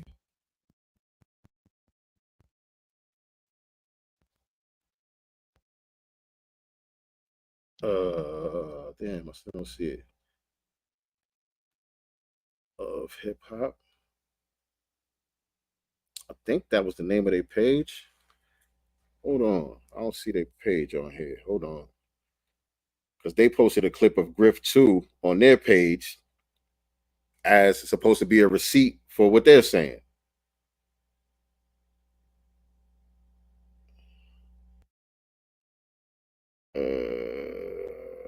I don't know why I can't find nothing here. I don't know why I can't find nothing. Yeah, their page not popping up either. I can't find their page right now. But yeah, they posted a clip of Griff 2 on their page. And so, like I said, his commentary was all over the place. But let's get into what my brother, the Black Dot, was saying on Urban X TV yesterday. And shout out to the Black Dot. That's my brother. I don't want none of y'all to try to take what I'm saying and try to take none of these clips and go running back to Black Dot like as if I'm over here trying to shit on them or talk shit about them and nothing like that. Not at all. Malcolm, Black Dot, those are my brothers. We've had them on our platform. They've had me on their platform. They've been very supportive of the music. He's on our last project, The Master's Table. We've built on this topic as well. You know what I'm saying? Not only did I get a chance to build with Lord Jamal on this topic, but I've spoken directly with Black Dot about this topic online and behind the scenes. You know what I'm saying? So I know that he's not on the bullshit. You know what I'm saying? But again, God is in the nuances, right? God is in the nuances, right? We got to break some of this stuff down that's being said in order to make understanding understood. Now, where's the clip? Oh, I think I got to pull it up on YouTube, right? Hold on a second. Yeah, I got to pull that one up on YouTube. All right, let me open up YouTube. And hopefully it doesn't slow down the stream. Boom. Let me go to YouTube and find their broadcast so we can get into this. And by the way, come in here, make sure you hit the like button, share this out on your social media, let everybody know that we are live. Urban X.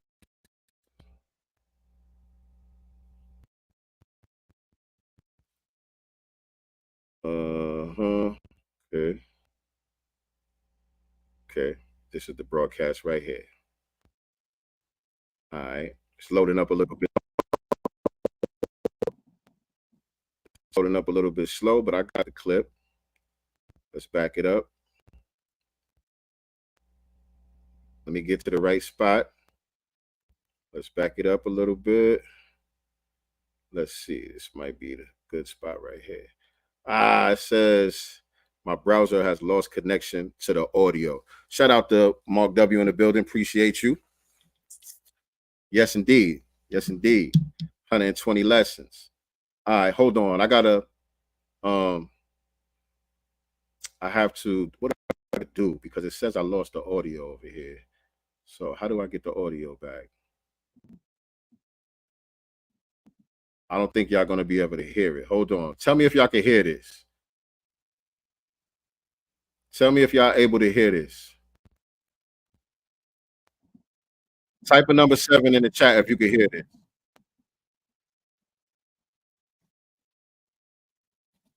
Are y'all able to hear that?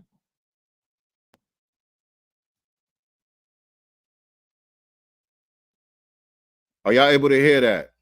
I know there's a little bit of delay in the chat. I'm gonna give y'all a second to respond, but let me know if y'all can hear that. I don't know if I got the audio or not. Hold on, find the right spot. I might have to reload. I might have to reload my whole page. Hopefully I don't gotta do that. No audio. Thank you. Damn. Okay.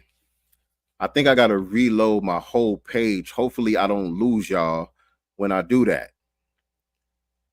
Hopefully I don't lose y'all when I do that. Y'all bear with me 1 second. Let me do this real quick. I might leave the screen just for a second, but I'll be right back. Give me 1 second. Let me reload this.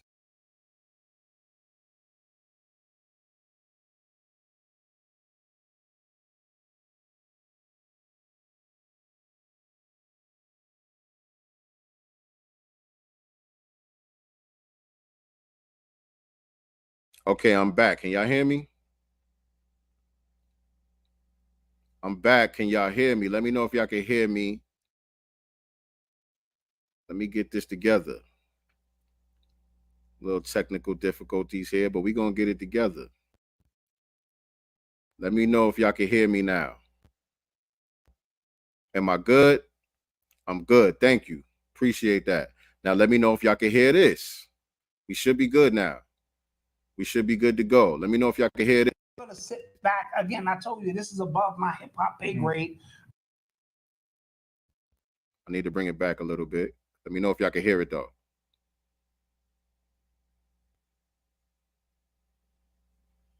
Okay, I see the 7s in the chat. Okay, we good to go. Okay, we good to go.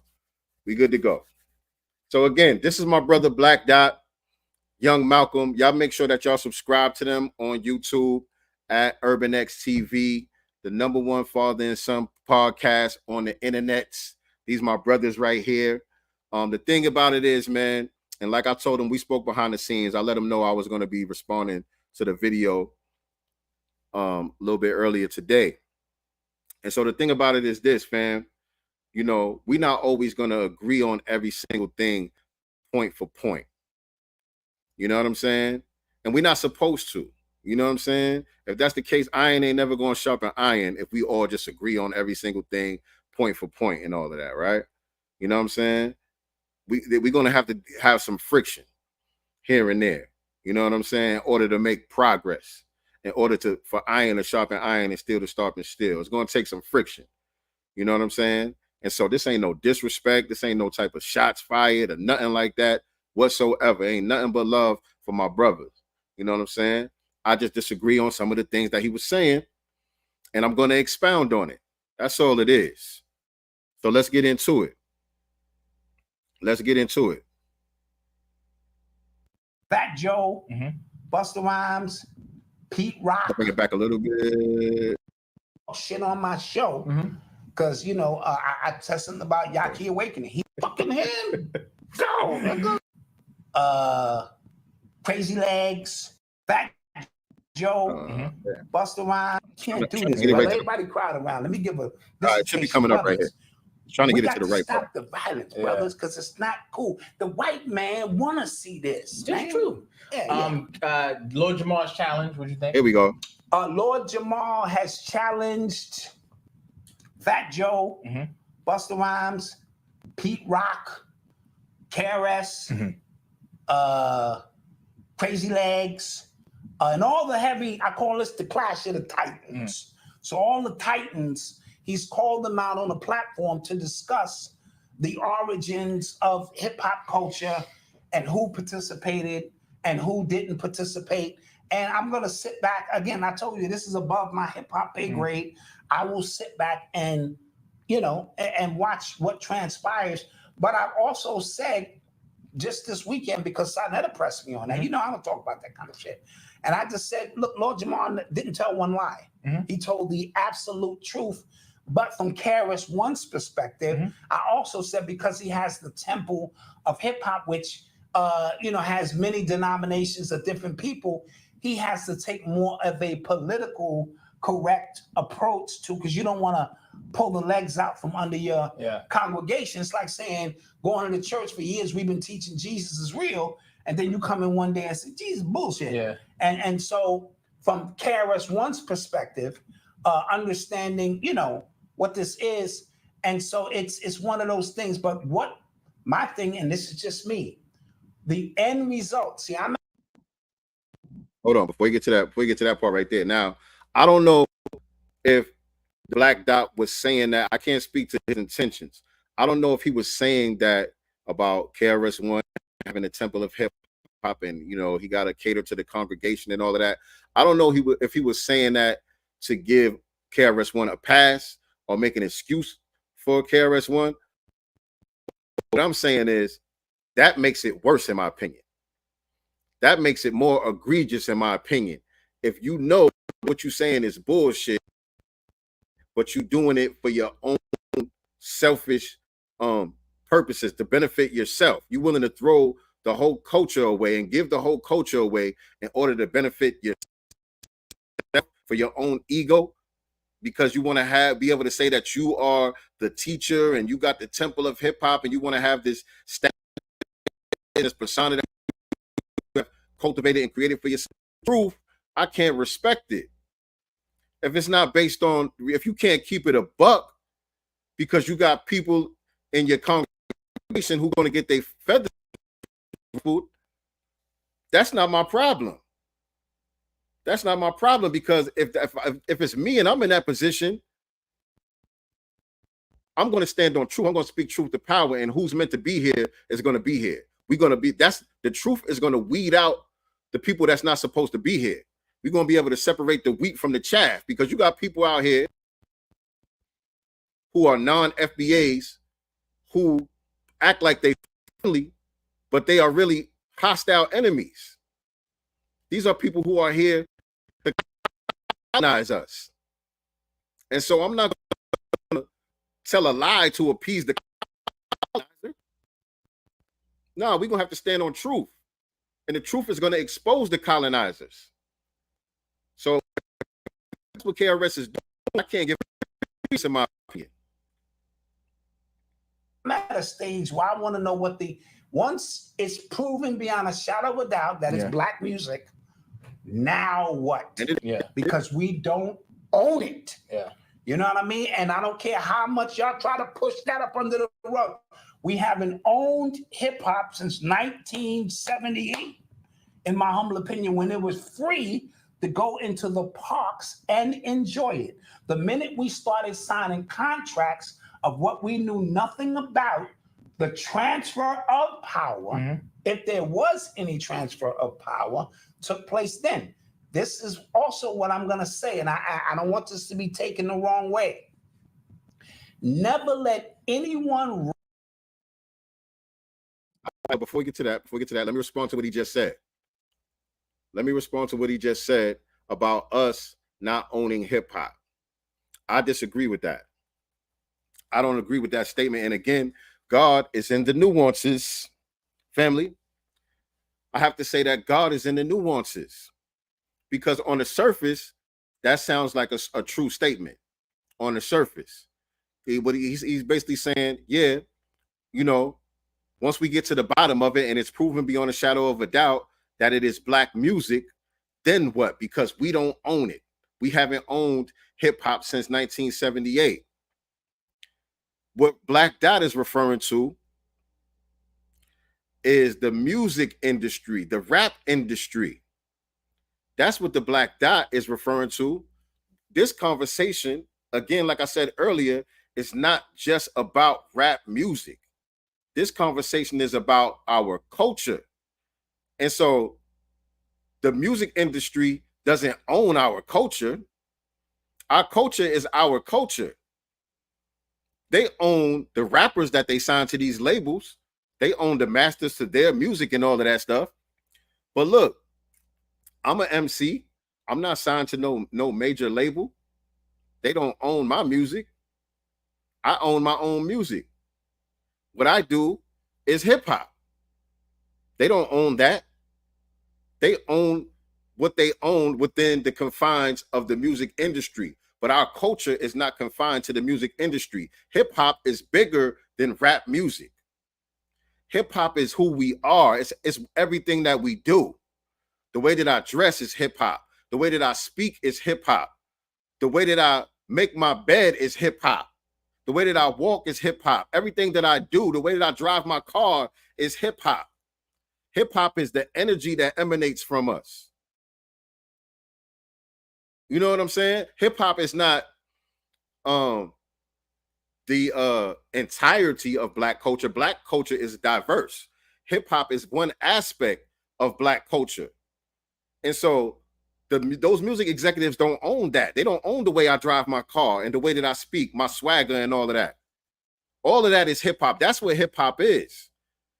My entire being, the way that I carry myself, the way that I father my children, all of that is hip hop. That's my culture. You understand? They don't own that. We own that. They could never own that. And that's the reason why this conversation is so important, because us putting our flag down and saying that, no, this thing that we call hip hop comes from foundational Black American culture. The reason why it's important to get that straight is because it is confusing about where these things come from, because we're so influential that everybody kind of walks like us. Everybody kind of talks like us and tries to dress like us and uses our vernacular and our slang and all of that. Everybody does that now. So it gets confusing. It's like Big Daddy Kane said, what was that? Ain't no half stepping. The rhymes keep coming out sounding so similar. It's quite confusing for you to remember the originator. And boy, do I hate her, perpetrator. But I'm much greater. So it gets confusing. So that's the reason why the conversation is so important, because we need to let it be known that all of this stuff that y'all emulating, it came from us, the people that y'all despise, the ones that everybody looks down on. We're the ones that all of y'all are copying from. We're the ones that gave life to y'all niggas. What would you have if not for us? We have to own that. And we own that by controlling the narrative, by making sure that history is told correctly. That's how we make sure that it belongs to us and that it is the birthright of the next generation, so that our children could come up with that pride, with their chest out, and understand who they are and what they brought to the table, and understand the level of impact that their lineage has had on this planet. The music industry doesn't own that. So I disagree with that right there.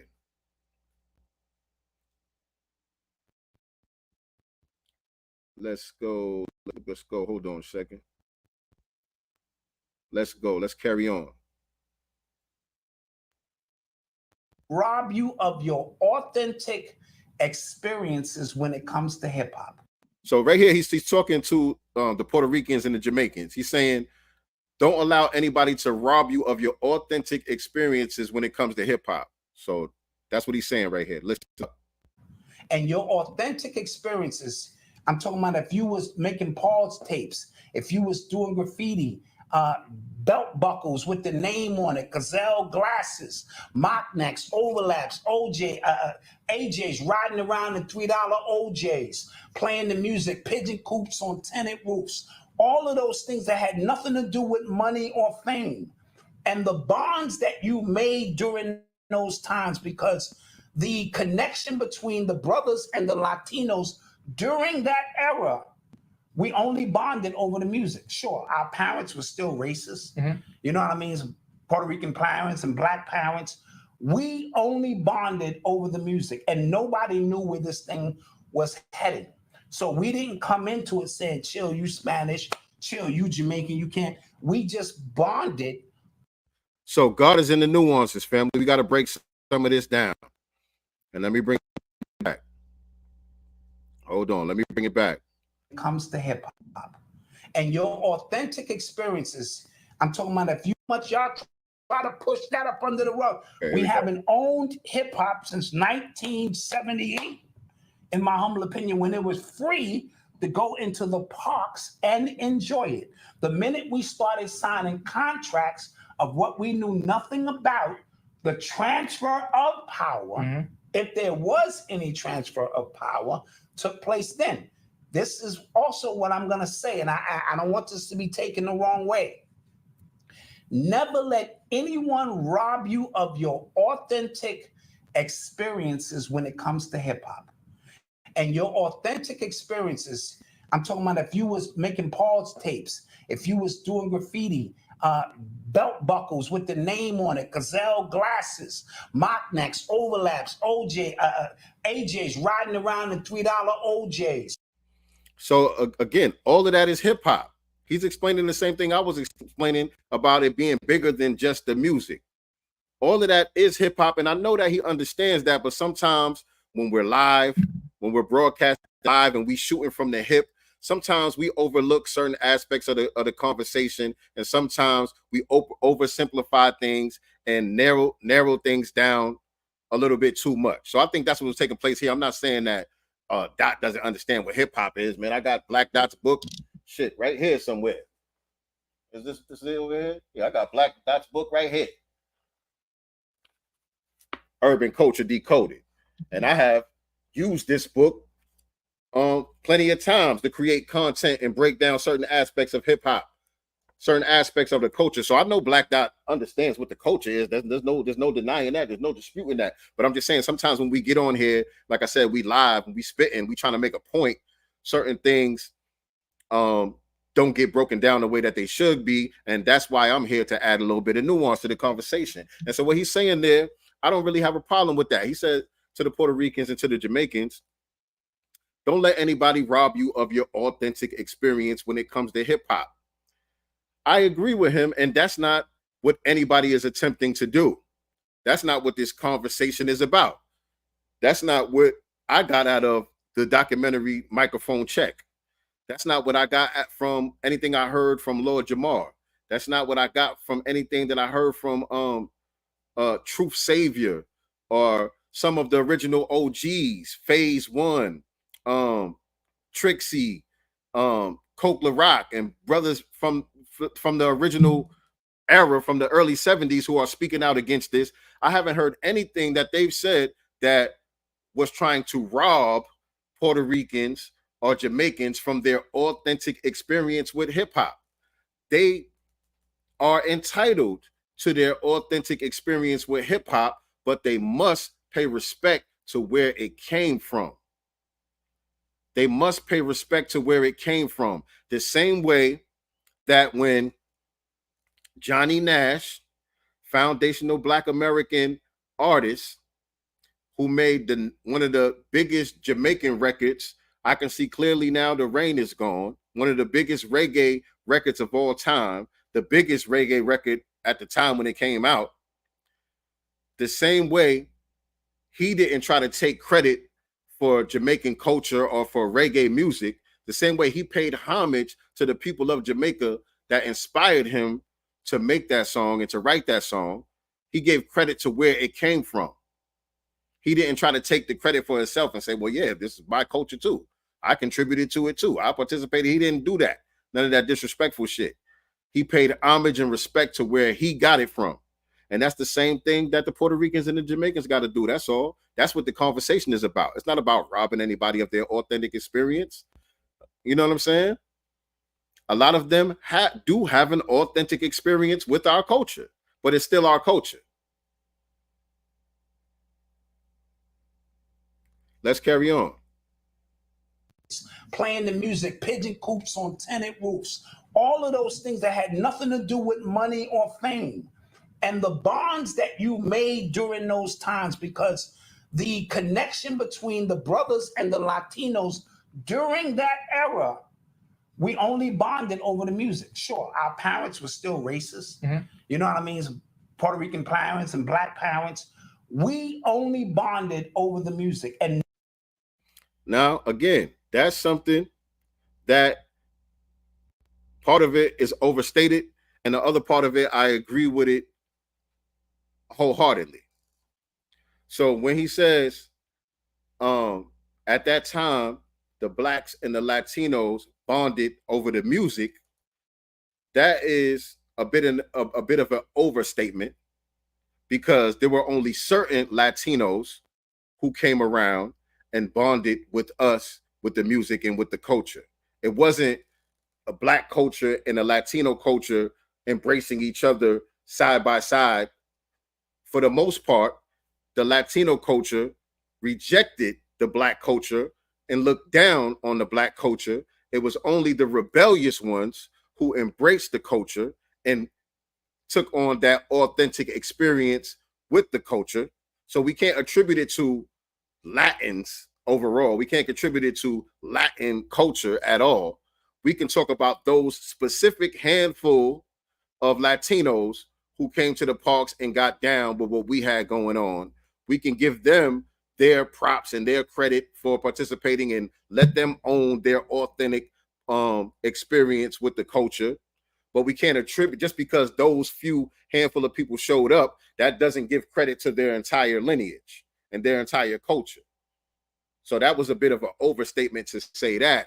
And now the part that that I disagree with wholeheartedly was when he said our parents might have been a little racist, making it seem like it was a two-sided thing.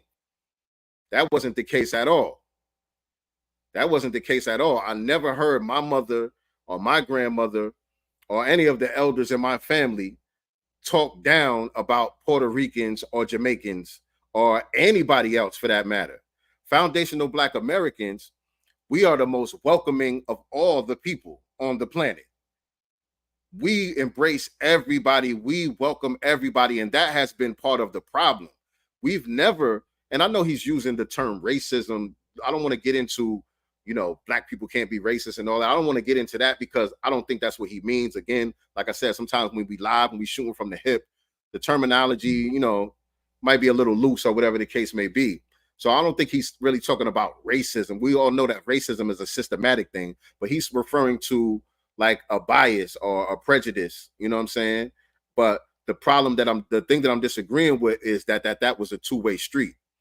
That was a one-sided thing. It was the Puerto Rican parents and grandparents telling their kids to stay away from us and talking shit about us in Spanish and all of that. It was not the other way around. It was not the other way around. We might have clowned them, but from the way they was dressed and shit like that. You know what I'm saying? We're going to do that.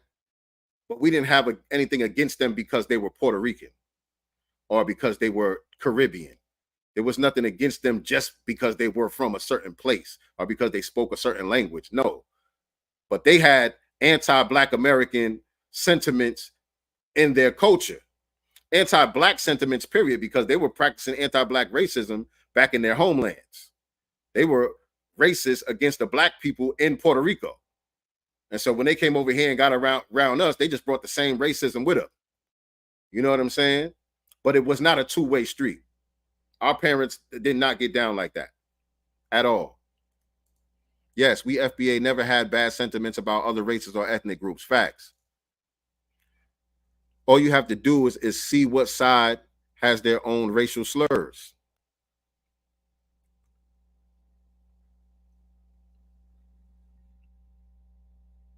I think I know what you mean by that. Like we don't have specific terms to refer to them, derogatory terms that refer to Jamaican people or Spanish people or whatever the case may be, like they got towards us. We Yankees and all of this other shit, right? That's what you're trying to say. I think I understand what you're trying to say there. But yeah, we've just never been like that towards any group of people. As a group, as a culture, now I can't speak to, Black Dot specific experience. I don't know if his parents told him that, or if he heard some of the elders saying stuff like that. You know what I'm saying? When he was coming up in the Bronx, I don't know if he had that experience on his own, but I know that that's not a part of our culture. That's not part of foundational Black American culture. It never has been. That's why they moved to our neighborhoods. We're the most welcome. Exactly. The only reason why they're here in the United States in the first place, because people talk about, Puerto Rico is part of the United States, but once upon a time, it wasn't. Back then, it wasn't. And the only reason why y'all allowed to come here in the first place was because of us.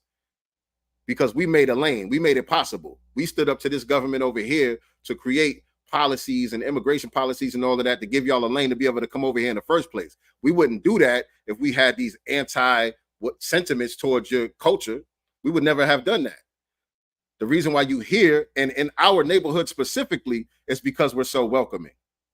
We're not going over to Puerto Rico telling y'all, oh, stop playing all that salsa music and shit, right? Remember, they showed us these things in different films, because mind you, us doing all of this delineating is very new. It hasn't even been a decade since we've been on this delineation kick, right? But they've always been on it, and we kind of didn't pay it no mind. Remember, it was portrayed in the Spike Lee film Do the Right Thing, when Radio Raheem was playing Public Enemy on the boombox, and the Spanish nigga was listening to the salsa music on the block. Radio Raheem didn't have a problem with the Puerto Rican dude doing his own thing. Radio Raheem was just doing his own thing, listening to his music. The Puerto Rican dude was like, yo, turn off that Jungle Bunny music and all of that shit.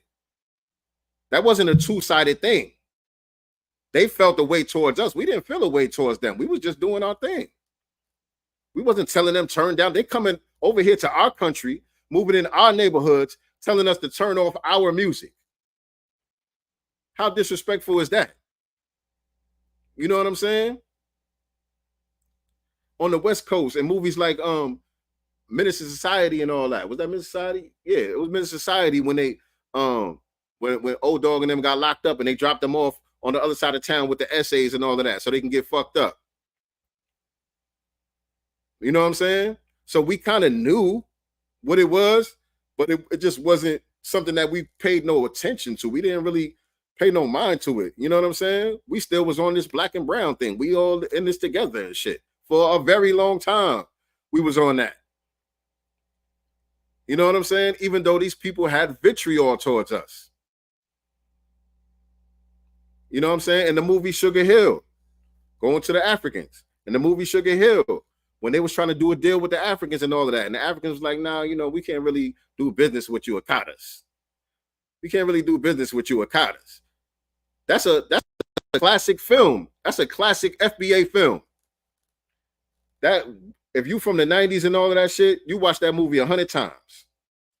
And we still didn't pick up on it. Even back then, they were showing us. We still didn't pick up on it. It wasn't until we got on the internet and we started to share information with each other and started to compare notes with each other about what was happening in your city and what was happening on the West Coast and what was happening in the Midwest. And we all was coming back with the same type of story, same type of scenarios. Yeah, they funny style towards us over here too. Oh, they be acting like that towards y'all over there. Yeah, they be doing the same type of shit over here. Then the alarm started to go off and the antenna started to go up, and we was like, hey, oh, wait a minute. We got to pump the brakes on some of this shit and get some straightening popping. You know what I'm saying? But we didn't grow up like that. We never had that as part of our culture. So I can't agree with what he said. Sugar Hill was the first time I heard the word Okada, right? And I ain't paying no mind. I thought it was just a movie. I ain't get it. That was a real thing.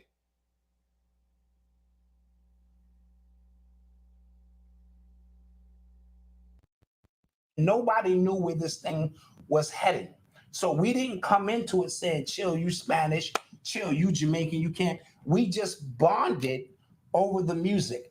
And if you have created unique experiences, you know what I'm saying? Don't allow reparationists, separationists, and anybody else to have you look at it from a different perspective. And now you arguing with the ones you had a bond with during that time. Now this thing is political. Yeah.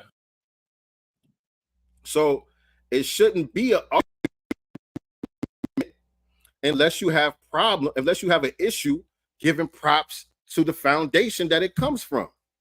It shouldn't be a problem with me telling the truth about my history and my culture. That shouldn't create no type of tension unless you secretly have animosity towards my culture. That's the only time it would create an argument, because all we're saying is, because the conversation didn't start with us. The conversation started with Fat Joe saying, yeah, blacks and Latinos created this thing 50-50. The conversation started with Busta Rhymes saying, yeah, you know, we brought all the culture over here because the Americans, they ain't got no culture. They got all that shit from us. They ain't got no culture. The conversation started with Pete Rock saying, yeah, you know, when you really look at the history and all of that, with the Jamaican toasting and all of that, this shit really come from Jamaica. And then the person that he was talking to said, yeah, probably like 50-50 Jamaican and that. He said, man, I would say more than 50-50 shit. That's that shit. And then all of this shit, man, 90%, some shit like that come from Jamaica. All this shit come from Jamaica. That's how the conversation started, by them telling these lies. And we saying, hold up, wait a minute, player. Hold on, wait a minute, player. What you mean by that? Because as far as I recall, we was playing break beats. We was playing funk records.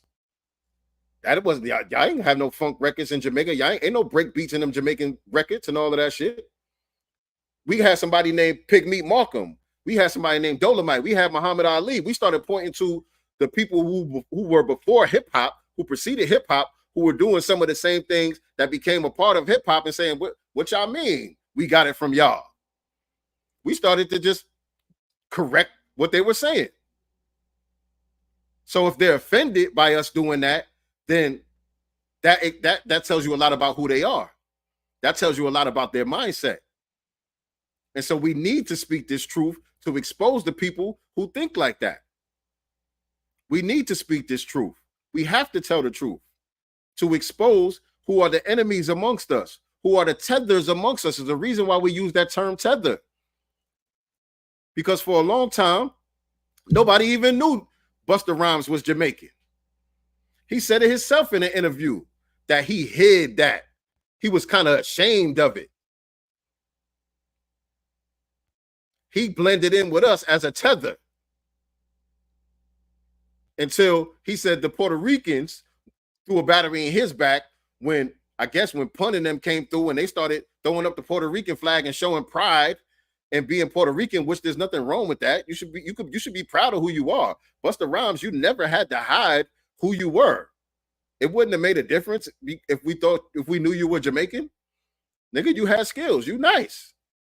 You dope. Whatever. Nobody cares that you Jamaican. You didn't have to hide that, but you were insecure and you hid who you were in order to try to blend in with us. That's a fucking tether. Because now you being disrespectful about it. Not only did you try to blend in and hide who you were, that's your own insecurity. Hey, but they ain't really got nothing to do with us. Your insecurity ain't got nothing to do with us. But then when you come out talking about we ain't got no culture and we got all this stuff from Jamaica, if we got it all from Jamaica, why would you try to hide being Jamaican? If Jamaica was the foundation and Jamaica brought all of this swag to the table, then why would you try to hide the fact that you was Jamaican in the first place? If that was the case, why were you ashamed to rep your culture? Why did the Puerto Ricans have to throw a battery in your back? Because you knew that you were participating in someone else's culture, and those people's culture that you were participating in are people that you look down on. We them Yankee boys. And I'm gonna say this shit frankly, boy. My family built this fucking country. You should thank me, boy. But we ain't gonna get into that. The song is called, in case you ain't never heard it, the song is called Revenge of the Akata. It's available on all streaming platforms. Revenge of the Akata. Sincere Love to God, DJ RP Beats. Available on all streaming platforms. Revenge of the Akata. Make sure y'all go check that out.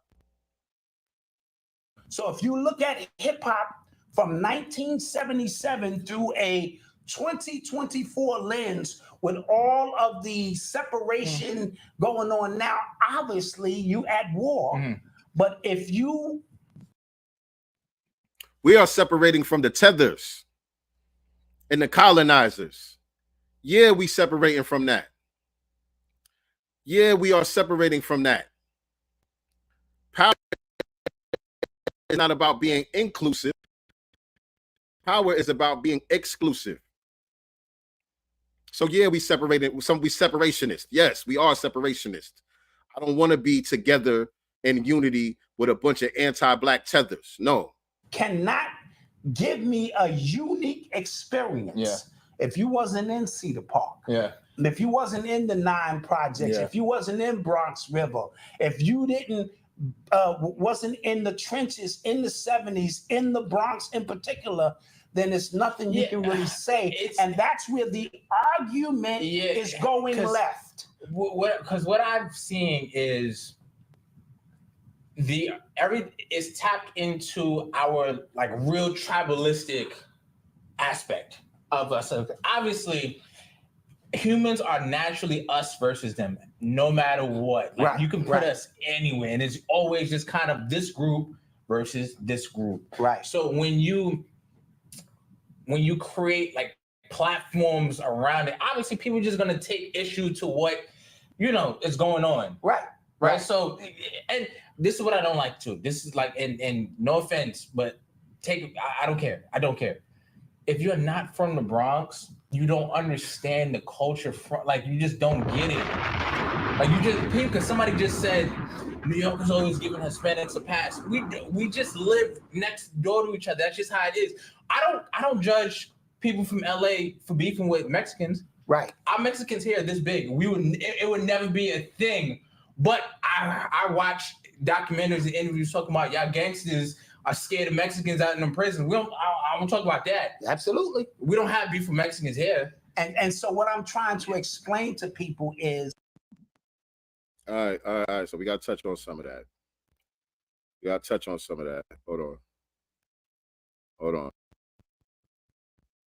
And so, Malcolm, you're my brother. I love you, Malcolm. But that part about the tribalistic thing, you have to add some nuance to that. You had a bond with during that time. Now this thing is political. So if you look at hip hop from 1977 through a 2024 lens with all of the separation going on now, obviously you at war. But if you cannot give me a unique experience, if you wasn't in Cedar Park, if you wasn't in the 9 projects, if you wasn't... All right, so let's address the not being from the Bronx thing. Let's address the not being from the Bronx thing, because that's another narrative that's out there too, that if you're not from the Bronx, you can't really speak on this. You don't really fully understand it the way it needs to be understood. And to the aspect that they talking about the relationship between the blacks and the Puerto Ricans and the black people and Jamaican, Caribbeans and all of that, to that point, I understand where they coming from. A lot of people from different parts of the country, and I'm not from the Bronx, but I'm from New York. You know what I'm saying? I'm from Middletown, New York, not too far from the Bronx. It's a 45-minute ride. So where I grew up, it's kind of a similar dynamic to the dynamics in the Bronx. We grew up side by side with Puerto Ricans and Jamaicans and Caribbeans and all of that. We all lived in the same neighborhoods. We went to the same schools. I was friends with a lot of them. You know what I'm saying? All of that stuff. It wasn't a lot of separation between us growing up, right? And I'm not from the 70s either, by the way. I grew up in the 80s. You know what I'm saying? But I'm just saying my upbringing is similar to the upbringing that they're referring to in the Bronx. So I can agree with the part about people from different parts of the country. I live down here in the South. I've been down here for over a decade now. And when I chop it up with people from the West Coast and some of these other places where they didn't grow up around Spanish people like that, they didn't grow up around a bunch of immigrants, a lot of people where they grew up where it's just predominantly foundational Black Americans, and they never even seen a Puerto Rican before. They don't know, they don't understand when Jamaicans talk patois and all of that. They can't even understand what they're saying. A lot of people that they didn't grow up with that experience, they can't relate to the relationship that we have with a lot of Puerto Ricans and Caribbeans. So I can agree with that part.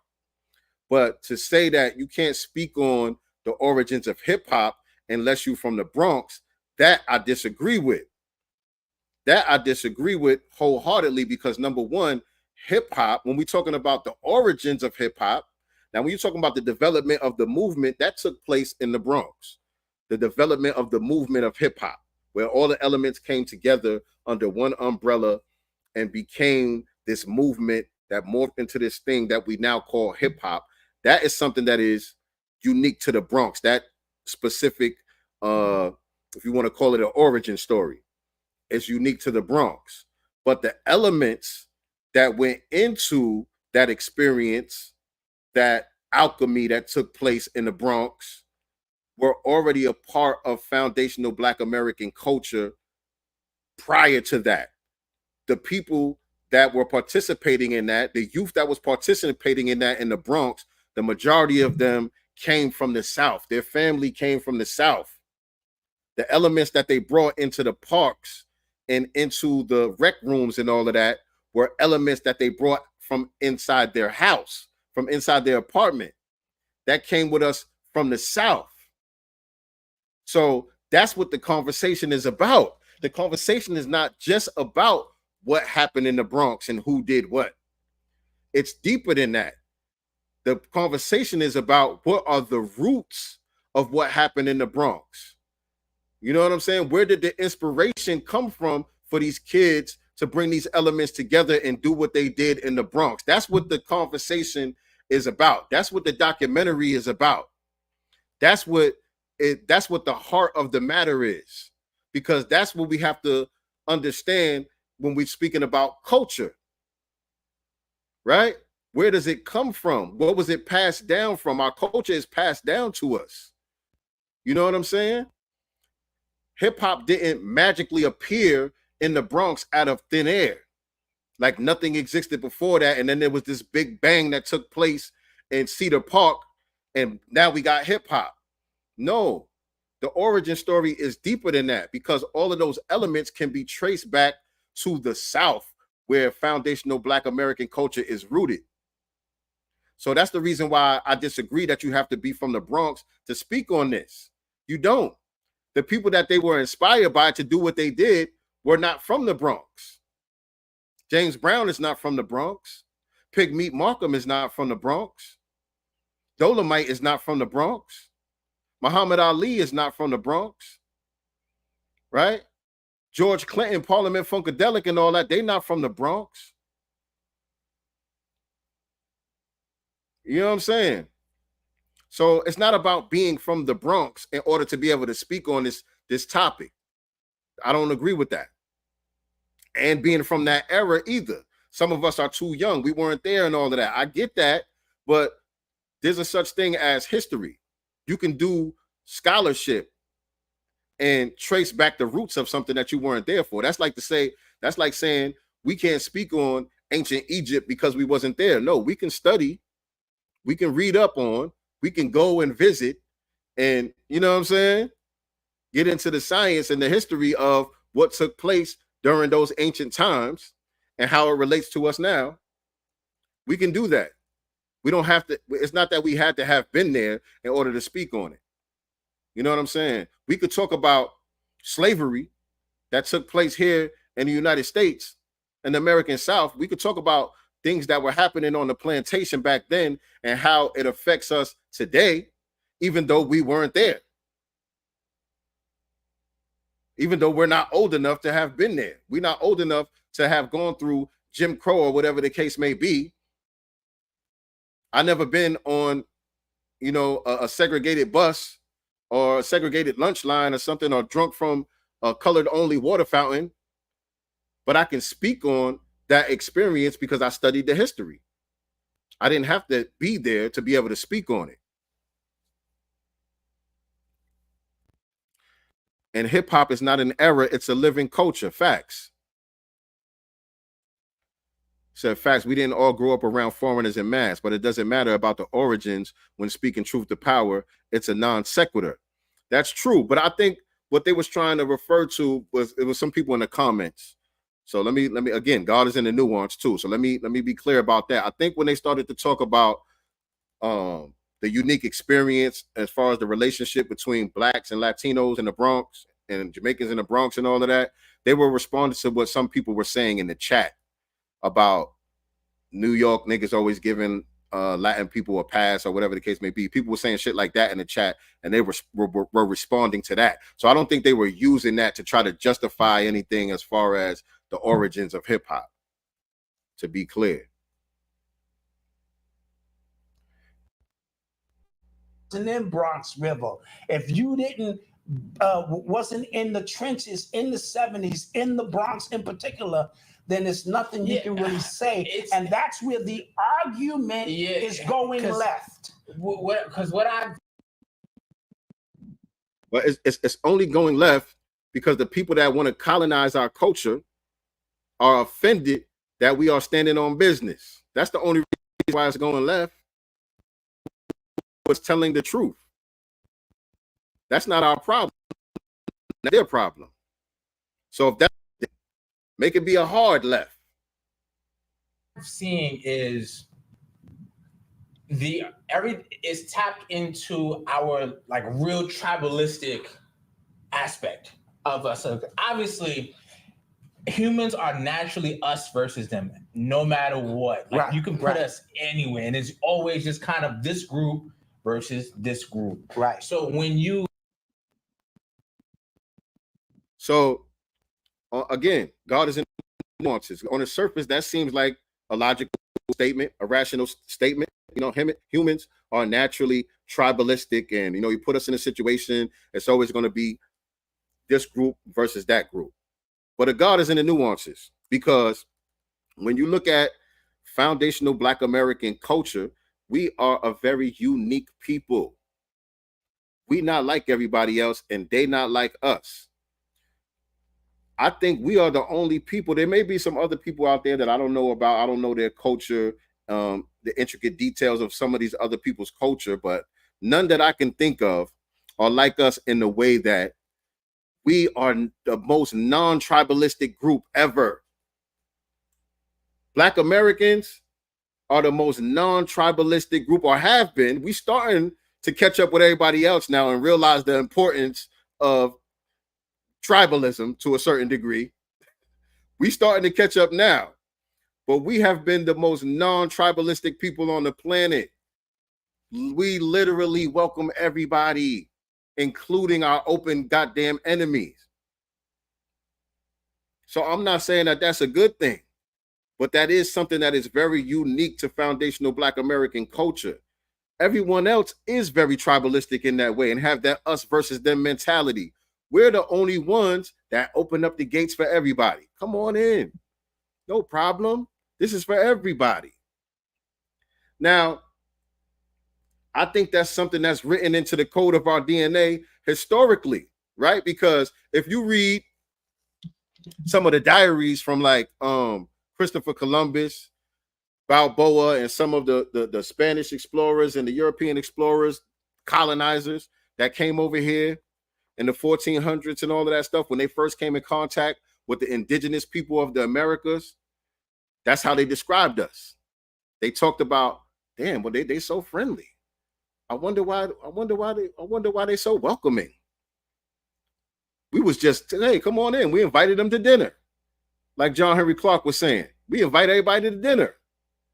Come on, we ain't have no problem. We ain't look at them funny style. We didn't treat them no type of way. We said, come on in. Here goes some this. We got something right here. It's called gold. We started giving them gold. We fed them. They were sick. We cured them of diseases and shit like that.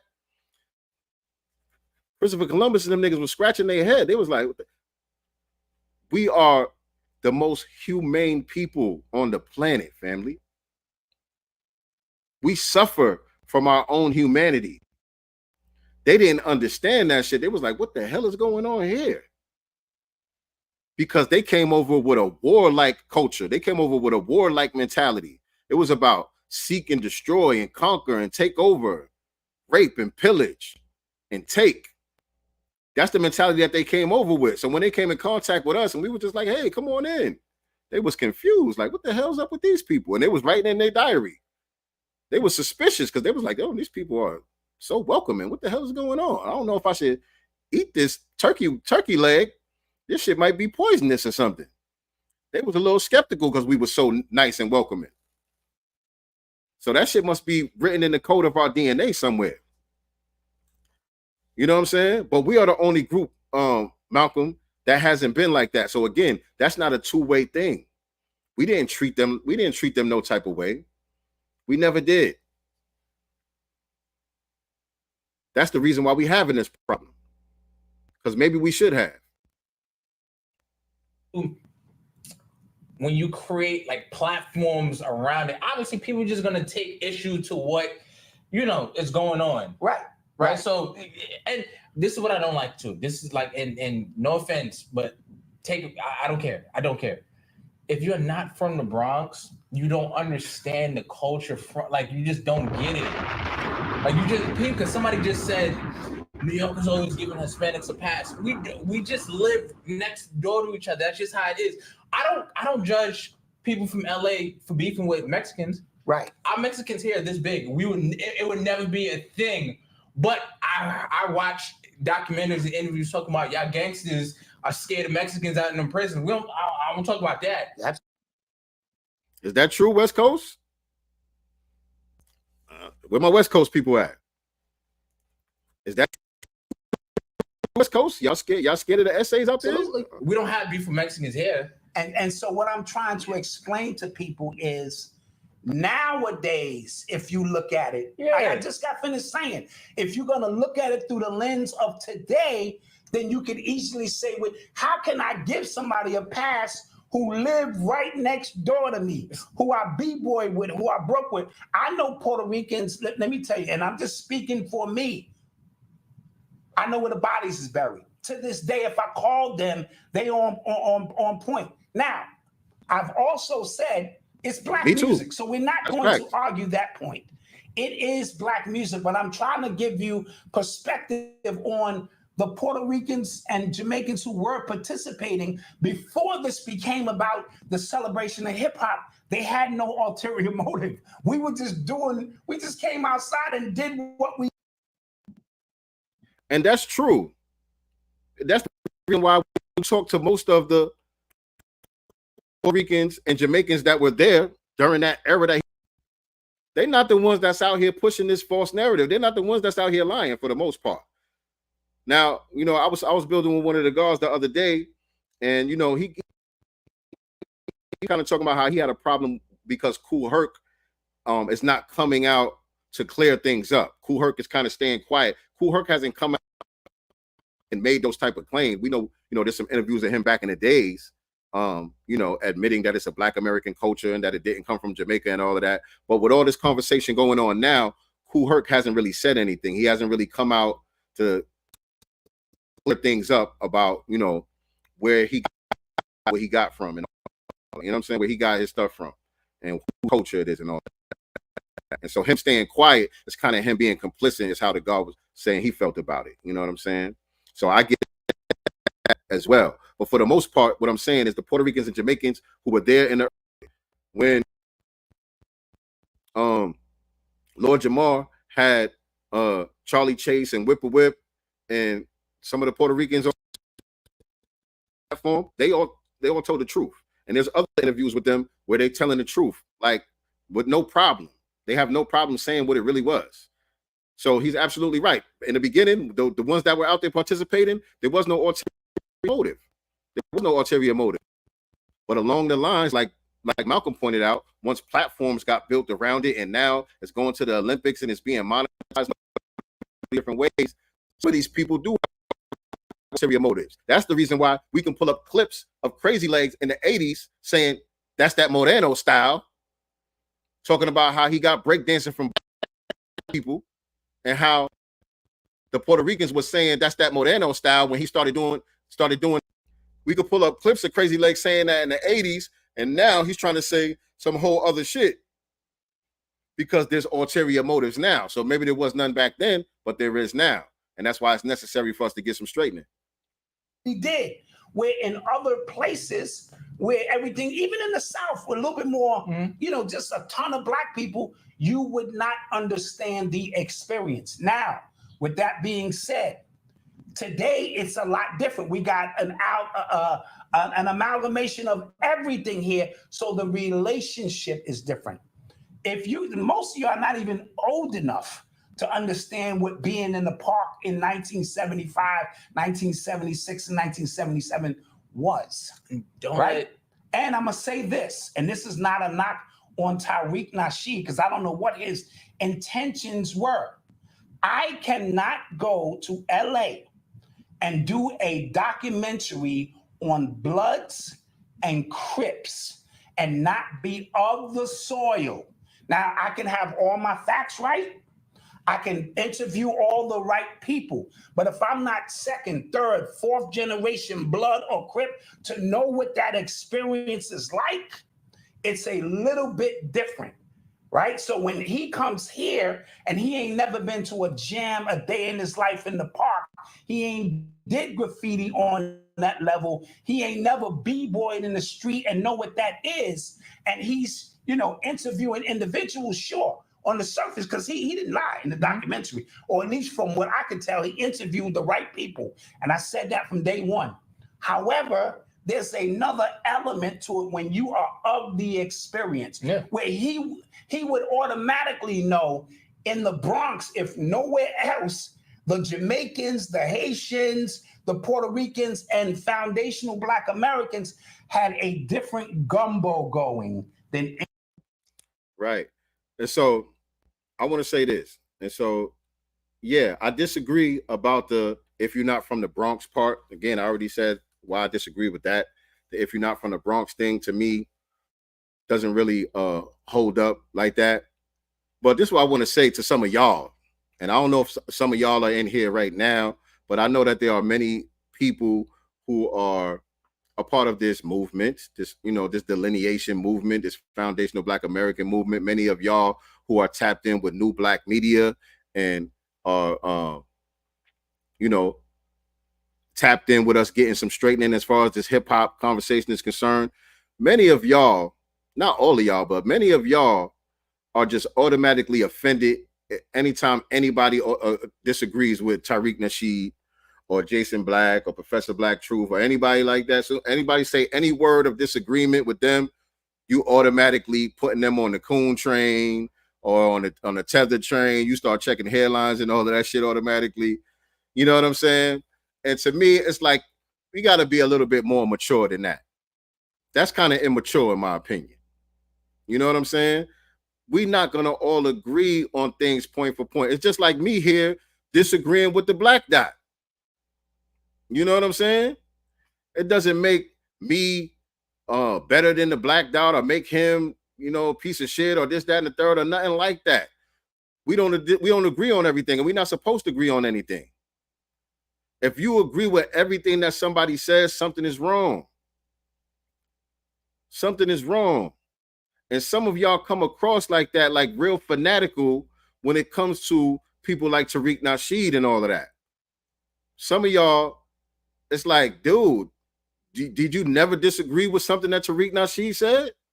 You don't disagree with nothing he ever said. You just, everything he said to you is 100% on point, and he always right. If that's you, nigga, you weird. You weird as hell. That's all I wanted to say about that. You know what I'm saying? I don't agree with the not from the Bronx thing, but it's okay for other people to feel how they feel about things. As other people, it's okay for other people to have their own perspective on certain things and disagree with some of the people that we respect. You know what I'm saying? So I just wanted to say that.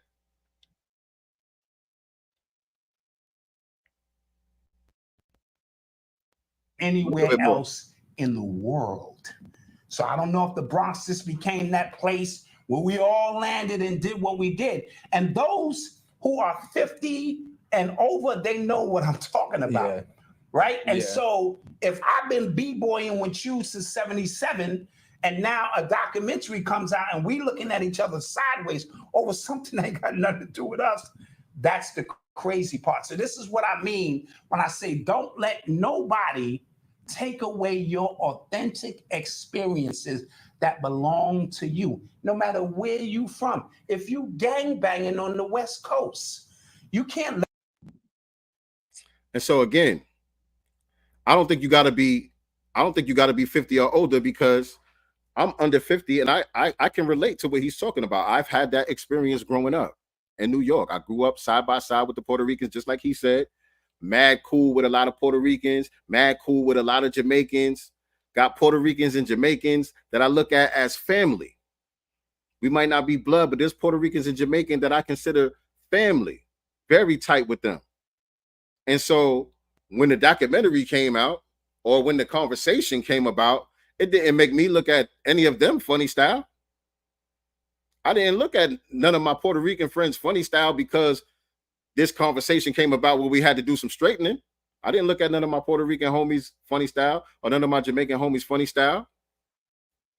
But if they see the stuff that I post, or they watch Sincere Love the Godcast and they hear me speaking truth to power about the subject and they have a problem with it, then the question becomes, are you really my homie?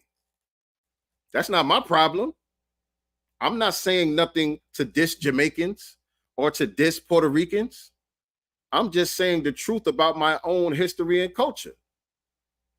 And if any of my Jamaican or Puerto Rican homies feel some type of way about me saying any of this, I got to look at them funny style now. Now I'm going to look at them funny style, because what's the problem? You know what I'm saying is true, right? Now, some of them can be a little confused, genuinely confused. And I wish I had this clip, man. There was a clip that I posted a long time ago where there was a group of Haitian dudes having a conversation. It was about 4 or 5 Haitian dudes having a conversation, a real conversation about the FBA delineation thing.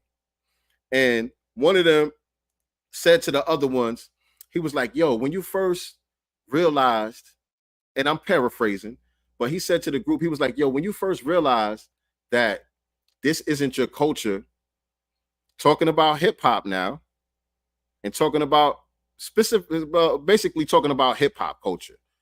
You know what I'm saying? The way we talk, the way we dress, the music, all of that stuff. He said to the group, they were all Haitian. He said to the group, when you first realized that this wasn't your culture, wasn't it kind of shocking? Didn't it take you aback a little bit to have that realization? And they were being very honest. They were not being disrespectful at all. They were giving the proper respect to say, yo, you know what? At first, I didn't get it. But when I thought about it, I realized, yo, this ain't our culture, dog. But they were genuinely confused because they were born here. They grew up around us. This is really damn near all that they know.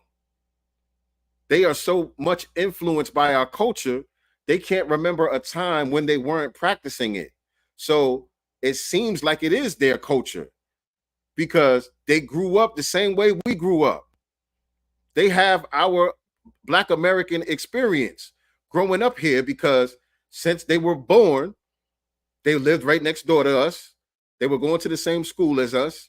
They started to dress like us. They started to listen to our music. All of that has been a part of their life's experience. And now they're adults and they're hearing us say, oh, no, that ain't, no, not. Well, they're hearing us say, you know, that's FBA culture. You know what I'm saying? Yeah, the way you got your hair cut right there, yeah, that's some FBA shit. And they saying, well, damn. And these guys were honest enough to be like, you know what? My culture, my people come from Haiti. This is what they were saying. It was like, yo, they don't eat black rice. And I forgot the name of the music, but he mentioned the music that they listen to in Haiti and all of that stuff. He was like, that's our culture. That's what our parents passed down to us. That's what our grandparents know about. That's what our parents know about. But there's the way that we grew up, is not Haitian culture. He was saying this is Black American culture that we've been participating in our whole lives. And he was like, when I first came to that realization, I was kind of taken aback, but in actuality, that's what it is. And so a lot of people have had that experience and are going through somewhat of a period of cognitive dissonance as it relates to that. Some people are just intentionally disrespectful. They know what they're saying is straight up bullshit. And some people are having a hard time grasping the fact that this thing that you've been practicing your whole life is another people's culture. Some of them are really having a hard time grappling with that. And so to a certain degree, I can understand that. You know what I'm saying? And so if one of my friends, because I got this one Puerto Rican dude recently from my hood, since the documentary came out and the conversation been really getting heated on social media, every time there's a Puerto Rican that says something about, trying to prove how they were a part of the creation of hip hop or whatever, Crazy Legs, or there's a bunch of other people out there now. This nigga Adolf, I don't know if y'all familiar with the dude Adolf. He done made a song talking about how Puerto Ricans been there and all of this stuff. Every time one of them makes some type of content, he sends it to me. And he's sending it to me because he genuinely wants to get my take on it, because I believe he's having a hard time with it. He's one of the people that's having a hard time with it, because I know him since we was kids. You know what I'm saying? So he's one of the people that grew up around us his whole life, who has been participating in the culture his whole life, who's now probably saying, damn, this ain't Puerto Rican culture. Nigga don't speak no Spanish, ain't never been to Puerto Rico. This is all he know. You know what I'm saying? And so he follows me. He sees my commentary and all of that. And so when he hears the Puerto Rican side of it, he sends it to me to be like, all right, let me see what the God gonna say. Break this down for me, God. That's basically what he's saying. Break this down for me. And I could tell because, he's not responding to me in a disrespectful way or in a hostile way. He's very receptive to my breakdown. When I break it down, he'll send me some stuff and I'll break it down for him, give him my take on it. He's very receptive to it. Oh, okay, that makes sense. Okay, I see okay, that do make sense. Okay, I get it. That's how he responds to it. So I don't have no problem with somebody like that. You know what I'm saying? But if you want some crazy leg shit, then I gotta look at you funny style. Maybe we ain't homies like I thought we was. You know what I'm saying? So I think that's about it, but let me see. And I appreciate y'all rocking with me, man. I've been on here for a good minute today. Took a good minute to break all of this down. Let nobody come in who don't understand the culture of gangbanging. You know what I'm saying? And what it's really about, come in and me leave. Yeah. And now I got Bloods and Crips and Mexicans fighting each other. Yo, there's a guy in I think his name is Kev Mack. He is a former, he's from the 60s. And he be interviewing everybody out there, right? Right. And if you go by movies, if you go by TV and stuff like that, you would think it was literally red versus. And we are manufacturing cotton clothes. Okay, I'm like, y'all beef for more Crips than Bloods. Like, yes. I was just like, I would not know that if it's somebody not from the soil to actually ask those right questions. You get what I'm saying? Yes, because you have to be of that soil. Right. And your documentary could be linearly on point, and it still lacks and this is the last thing I'm going to say about this. We don't own it. That's like me on one plantation, my plantation, and you on another one. We discover cotton. And we are manufacturing cotton clothes. And our plantation, man, we the biggest plantation. And y'all come along and y'all start making cotton too. And now I'm arguing with you because we created cotton first to make our slave masters the best on the planet. I'm arguing with you over semantics. Yes. Yeah. Right? Yeah. And I don't give a fuck who likes it. All right? That's my 20 cents on it. All right? You got what you wanted today. You got what you wanted today. That's what you wanted to hear. You got it today. And so that's my brother, man. But I disagree with that too. I disagree with that too. It's not just semantics. It's not just semantics. And I already spoke on the part about the ownership. You know what I'm saying? Where it being bigger than just rap music. You know what I'm saying? And bigger than the music industry. Yeah, they control the music industry, but they don't own our culture. Our culture is bigger than all of that. You know what I'm saying? I already broke that part down. But let's just go with the analogy that he made about the cotton. Let's go with the analogy he made about the cotton. Because that could be that could still be an important claim to make, in my opinion. If we on our plantation, just going with the scenario that he picked, right? If we on our plantation discover cotton and we generated all of this wealth for the plantation owners and all of that stuff on this side, and then another plantation over here starts to emulate what we did, and they start claiming to be the originators of it, right? That conversation might be an important conversation when it comes to getting reparations, right? If it's time to repair the people who came up with the cotton manufacturing thing, it's going to be important to determine who came up with what and who put in that work in order for the right people to get repaired, right? We're going to have to tell the truth about the history of the cotton in order to make sure that the right people get repaired. You know what I'm saying? So even if we want to go with that analogy, I still say it's an important conversation. It's still not trivial. It's still not silly of us to be having this conversation, even though I disagree with the whole ownership thing overall. You know what I'm saying? The ownership thing, that minimizes the conversation because, again, they do not own our culture. And it's not just a conversation about semantics. It's a conversation about gatekeeping our culture and not allowing people to colonize and claim the things that we've created that have impacted the planet. Hip hop has impacted the known universe has been impacted by hip hop. The known universe has been impacted by hip hop one way or another. And that's something that we should be proud of. And that's something that we should get the record straight about and lay claim to as foundational Black Americans. It wasn't about disagreeing with Tariq at all. That was a bad faith statement, even in bringing up Tariq. I don't understand that, Ish. I don't understand that. If you could elaborate on that a little bit. Exactly, Star. I agree. And now that they know, they need to accept the truth and tell the truth. Now that you know, stop saying that bullshit. If you didn't know, okay, fine, you didn't know, but now you know. So now you're gonna have to speak truth to power. You know what I'm saying? There's another point that he's gonna make that I want to touch on too before we get out of here. Hold on. All right. This is what it is. It is Black music from the onset. Other people got involved. That's what made hip hop so special. It cannot be defined. If we want to get technical, the most sampled breakbeat is not even James Brown. The shit is Bob James. Okay, who's white.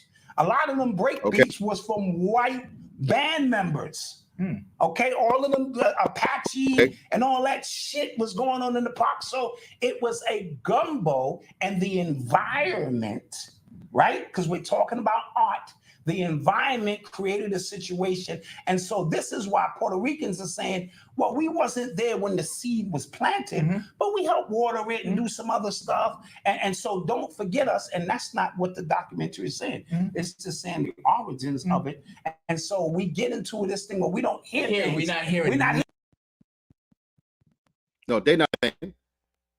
We hear what they're saying. They not just saying, you know, we participated and we watered it. No, they trying to take it over. They trying to take it over. That's what they trying to do. They not trying to hear us, and what we saying is the truth. And so he brought up Bob James. He brought up the Bob James thing and some of the that were used in hip hop and all of that being some of the break beats and all that were played by white musicians and all of that. Okay. And he referred to it as a gumbo. Now, gumbo, by the way, if you ever had some gumbo, that's from Louisiana, down there in New and all of that. What we refer to as gumbo, Black American culture. Hold on a second. Let me get this link pulled up.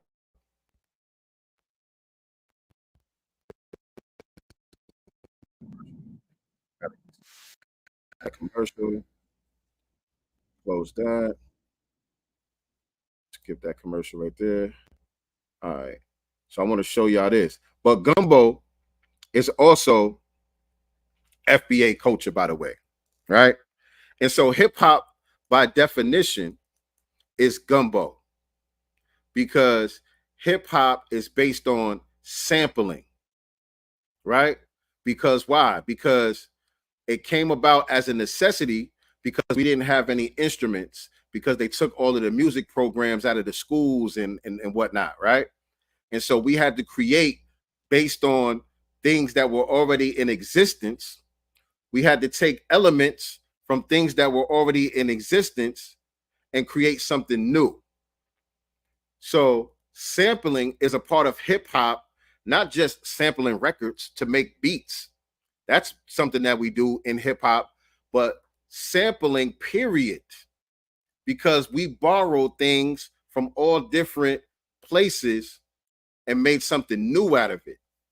That's what gumbo is. Gumbo is foundational Black American culture.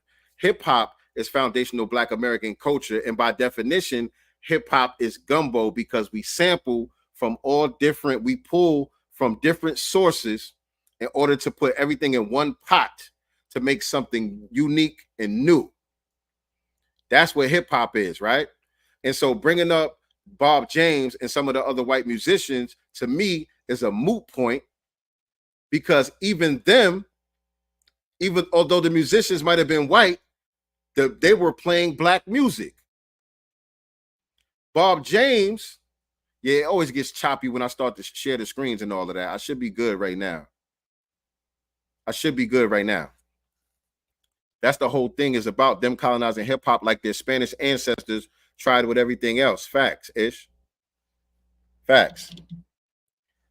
But yeah, bringing up the Bob James thing was a moot point to me, because Bob James didn't create the music that he was playing.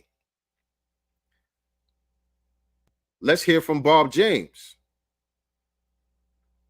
Let's hear from Bob James. What did Bob James have to say?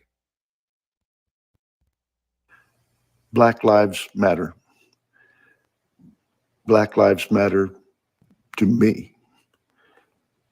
Black lives matter a lot to me.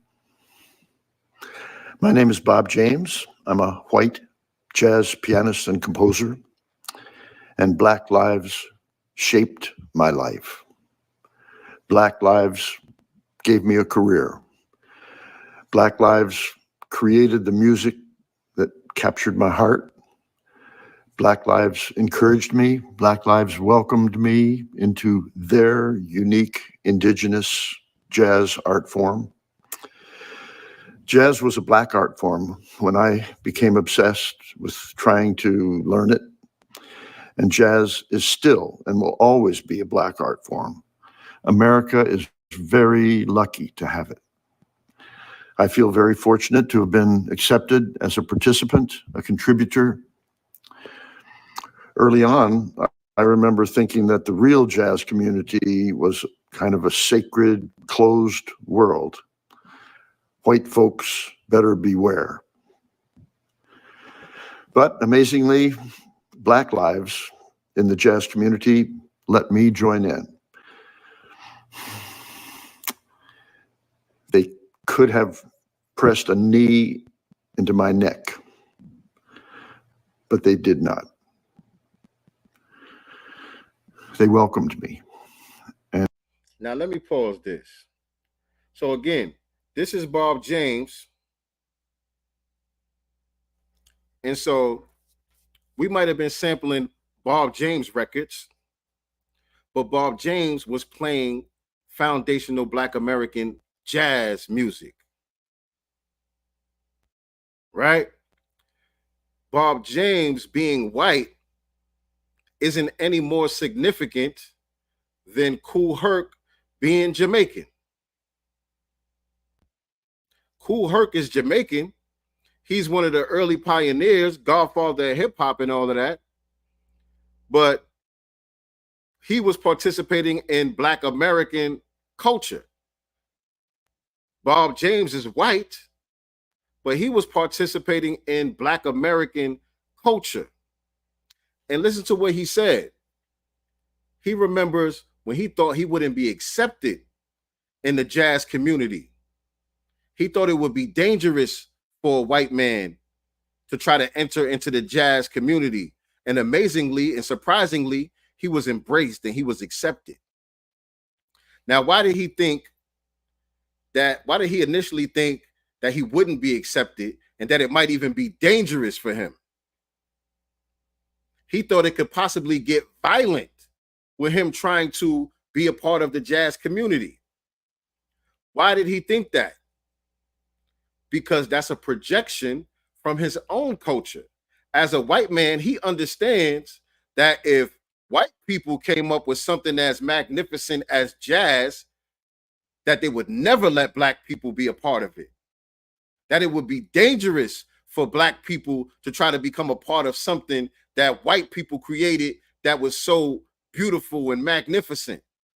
He understood that any other community would be hostile towards outsiders. So that goes with what I was saying earlier about the tribalistic thing. We are the most non-tribalistic people on the planet. We welcome everybody.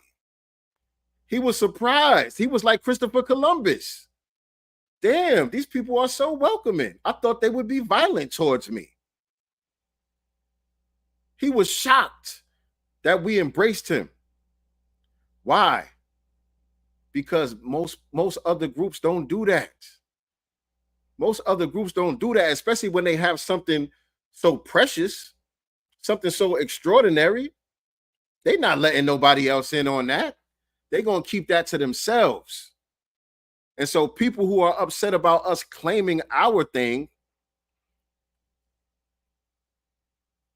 they know that they would never let us participate if it was theirs.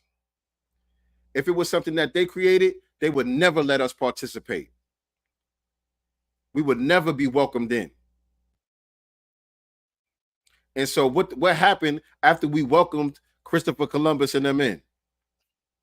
What happened when we welcomed them in and invited them to dinner? They ended up taking over. We ended up getting colonized and dominated. And so that's exactly what they're trying to do here with this whole hip hop thing, because we were so inviting and we were so welcoming and we let them in. Now they want to dominate and take it over. They already did it with jazz. Thank God there's people like Bob James who could be honest and respectful about where it comes from. But for the most part, if you go look at the jazz charts right now, you ain't gonna see too many Black folks. Although you do got some dope Black jazz artists out there nowadays. You do got the Kawazi Washingtons and the Thundercats and the Flying Lotus and different people like that out there now doing their thing right now. But for a long time, those jazz charts was being dominated by Europeans. They took it over. Same way they took over rock and roll. The same way they took over country music. Why? Because we welcomed them in with open arms. We had no problem. We said, come on in. Everybody can get down with this. We don't own it. We didn't claim it and say that we own it and gatekeep it and say that y'all are not welcome.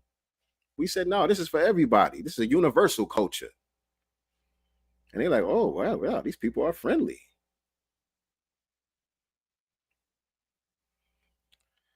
So, yeah, man, the Bob James thing was a moot point. It was a moot point.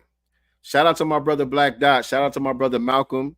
Shout out to Professor Griff. Love y'all brothers. I appreciate y'all brothers. No smoke whatsoever. No smoke whatsoever. But that's my take. That's my take. I hope y'all can appreciate what I'm saying here. I hope y'all can appreciate, you know what I'm saying, me using my platform to add some nuance to the conversation and stand on business and get some straightening as far as my culture is concerned. This is something that I feel a way about. This is something that I'm passionate about. You know what I'm saying? Because for me personally, and for a lot of us from my generation, this is all we really got. This is all we really got, family. We have been disenfranchised in every goddamn area of people activity out here. You know what I'm saying? And so this is all that we got, fam. So yeah, this is important to me. This is important to me. So we're gonna hold on to this thing, and we're gonna make sure that the future generation has a birthright to this culture. You know what I'm saying? I think, hold on.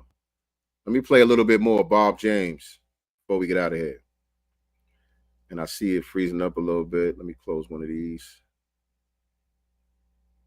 Let me play a little bit of more Bob James.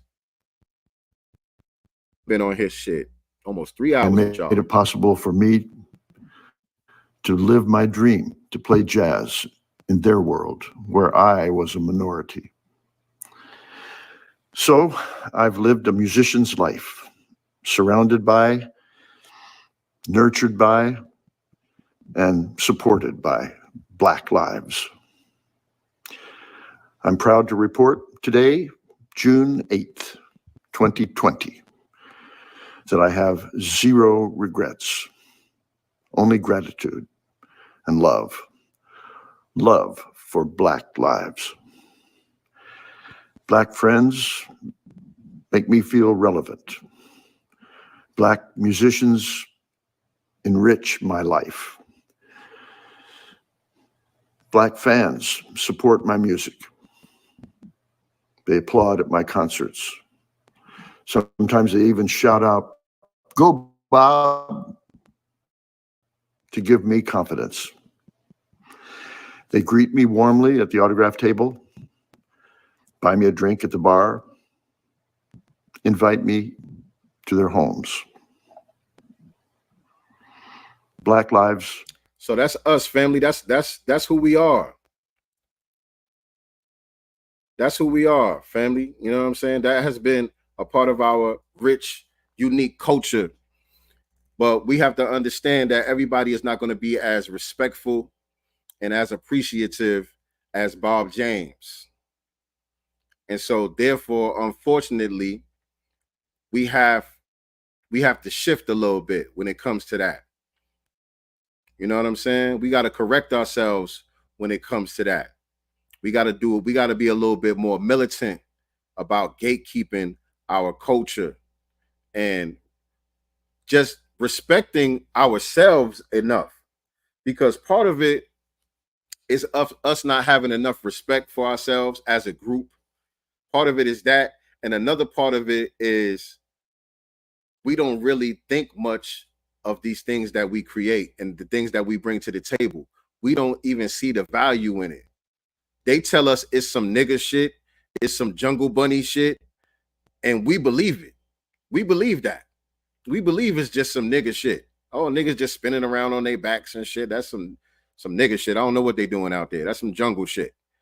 They tell us that about our culture, and we internalize that shit and we believe it. And that's why we don't value it enough to gatekeep it.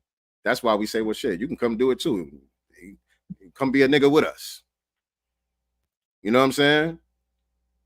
But nah, fam, we have to understand who we are and what we bring to the table and be proud of that shit and be proud enough to defend it and gatekeep it. And so that's all I got to say. I appreciate y'all rocking with me on today's episode of Sincere Love the Godcast. Shout out to my co-host, Nicety Girl. She out there doing her thing somewhere. having fun, turning up and all of that. On your way out of here, make sure that you hit the like button. Make sure that you share this out on your social media platforms. Of course, I'm going to have to chop this up in a million pieces and break it down into micro content. But if you got this far all the way through with me, 3 hours, I appreciate you. Definitely appreciate your energy. You know what I'm saying?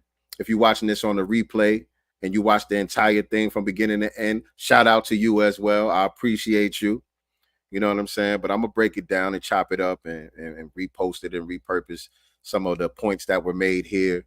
You know what I'm saying? Because I know a lot of people ain't going to sit through a 3-hour video of Sincere Love to God sitting there running his mouth. But I think you know, there were some important points that were made here. I think we got some good constructive conversation here tonight. And so, yeah, make sure y'all tune in Wednesday. We're going to be here. I don't know who our guest is, but we got somebody coming on Wednesday for the Black Business Showcase. That's Wednesday, 9 p.m. Eastern Standard Time, 6 p.m. Pacific Time. So again, if you are a business owner or entrepreneur and you would like to be featured on the Black Business Showcase, please hit me up, send me a DM, or send us a email at godcastenterprises@gmail.com. Let us know what you got going on so we can get you on the schedule for the Black Business Showcase. But that does it for today's episode, family. I appreciate y'all once again. Always remember, I am not the master teacher, family. I am only the master student and signal booster for the voices of the new Black media. Peace and Black love. Yeah, like that. Let's see what's in the God's mind. Listen.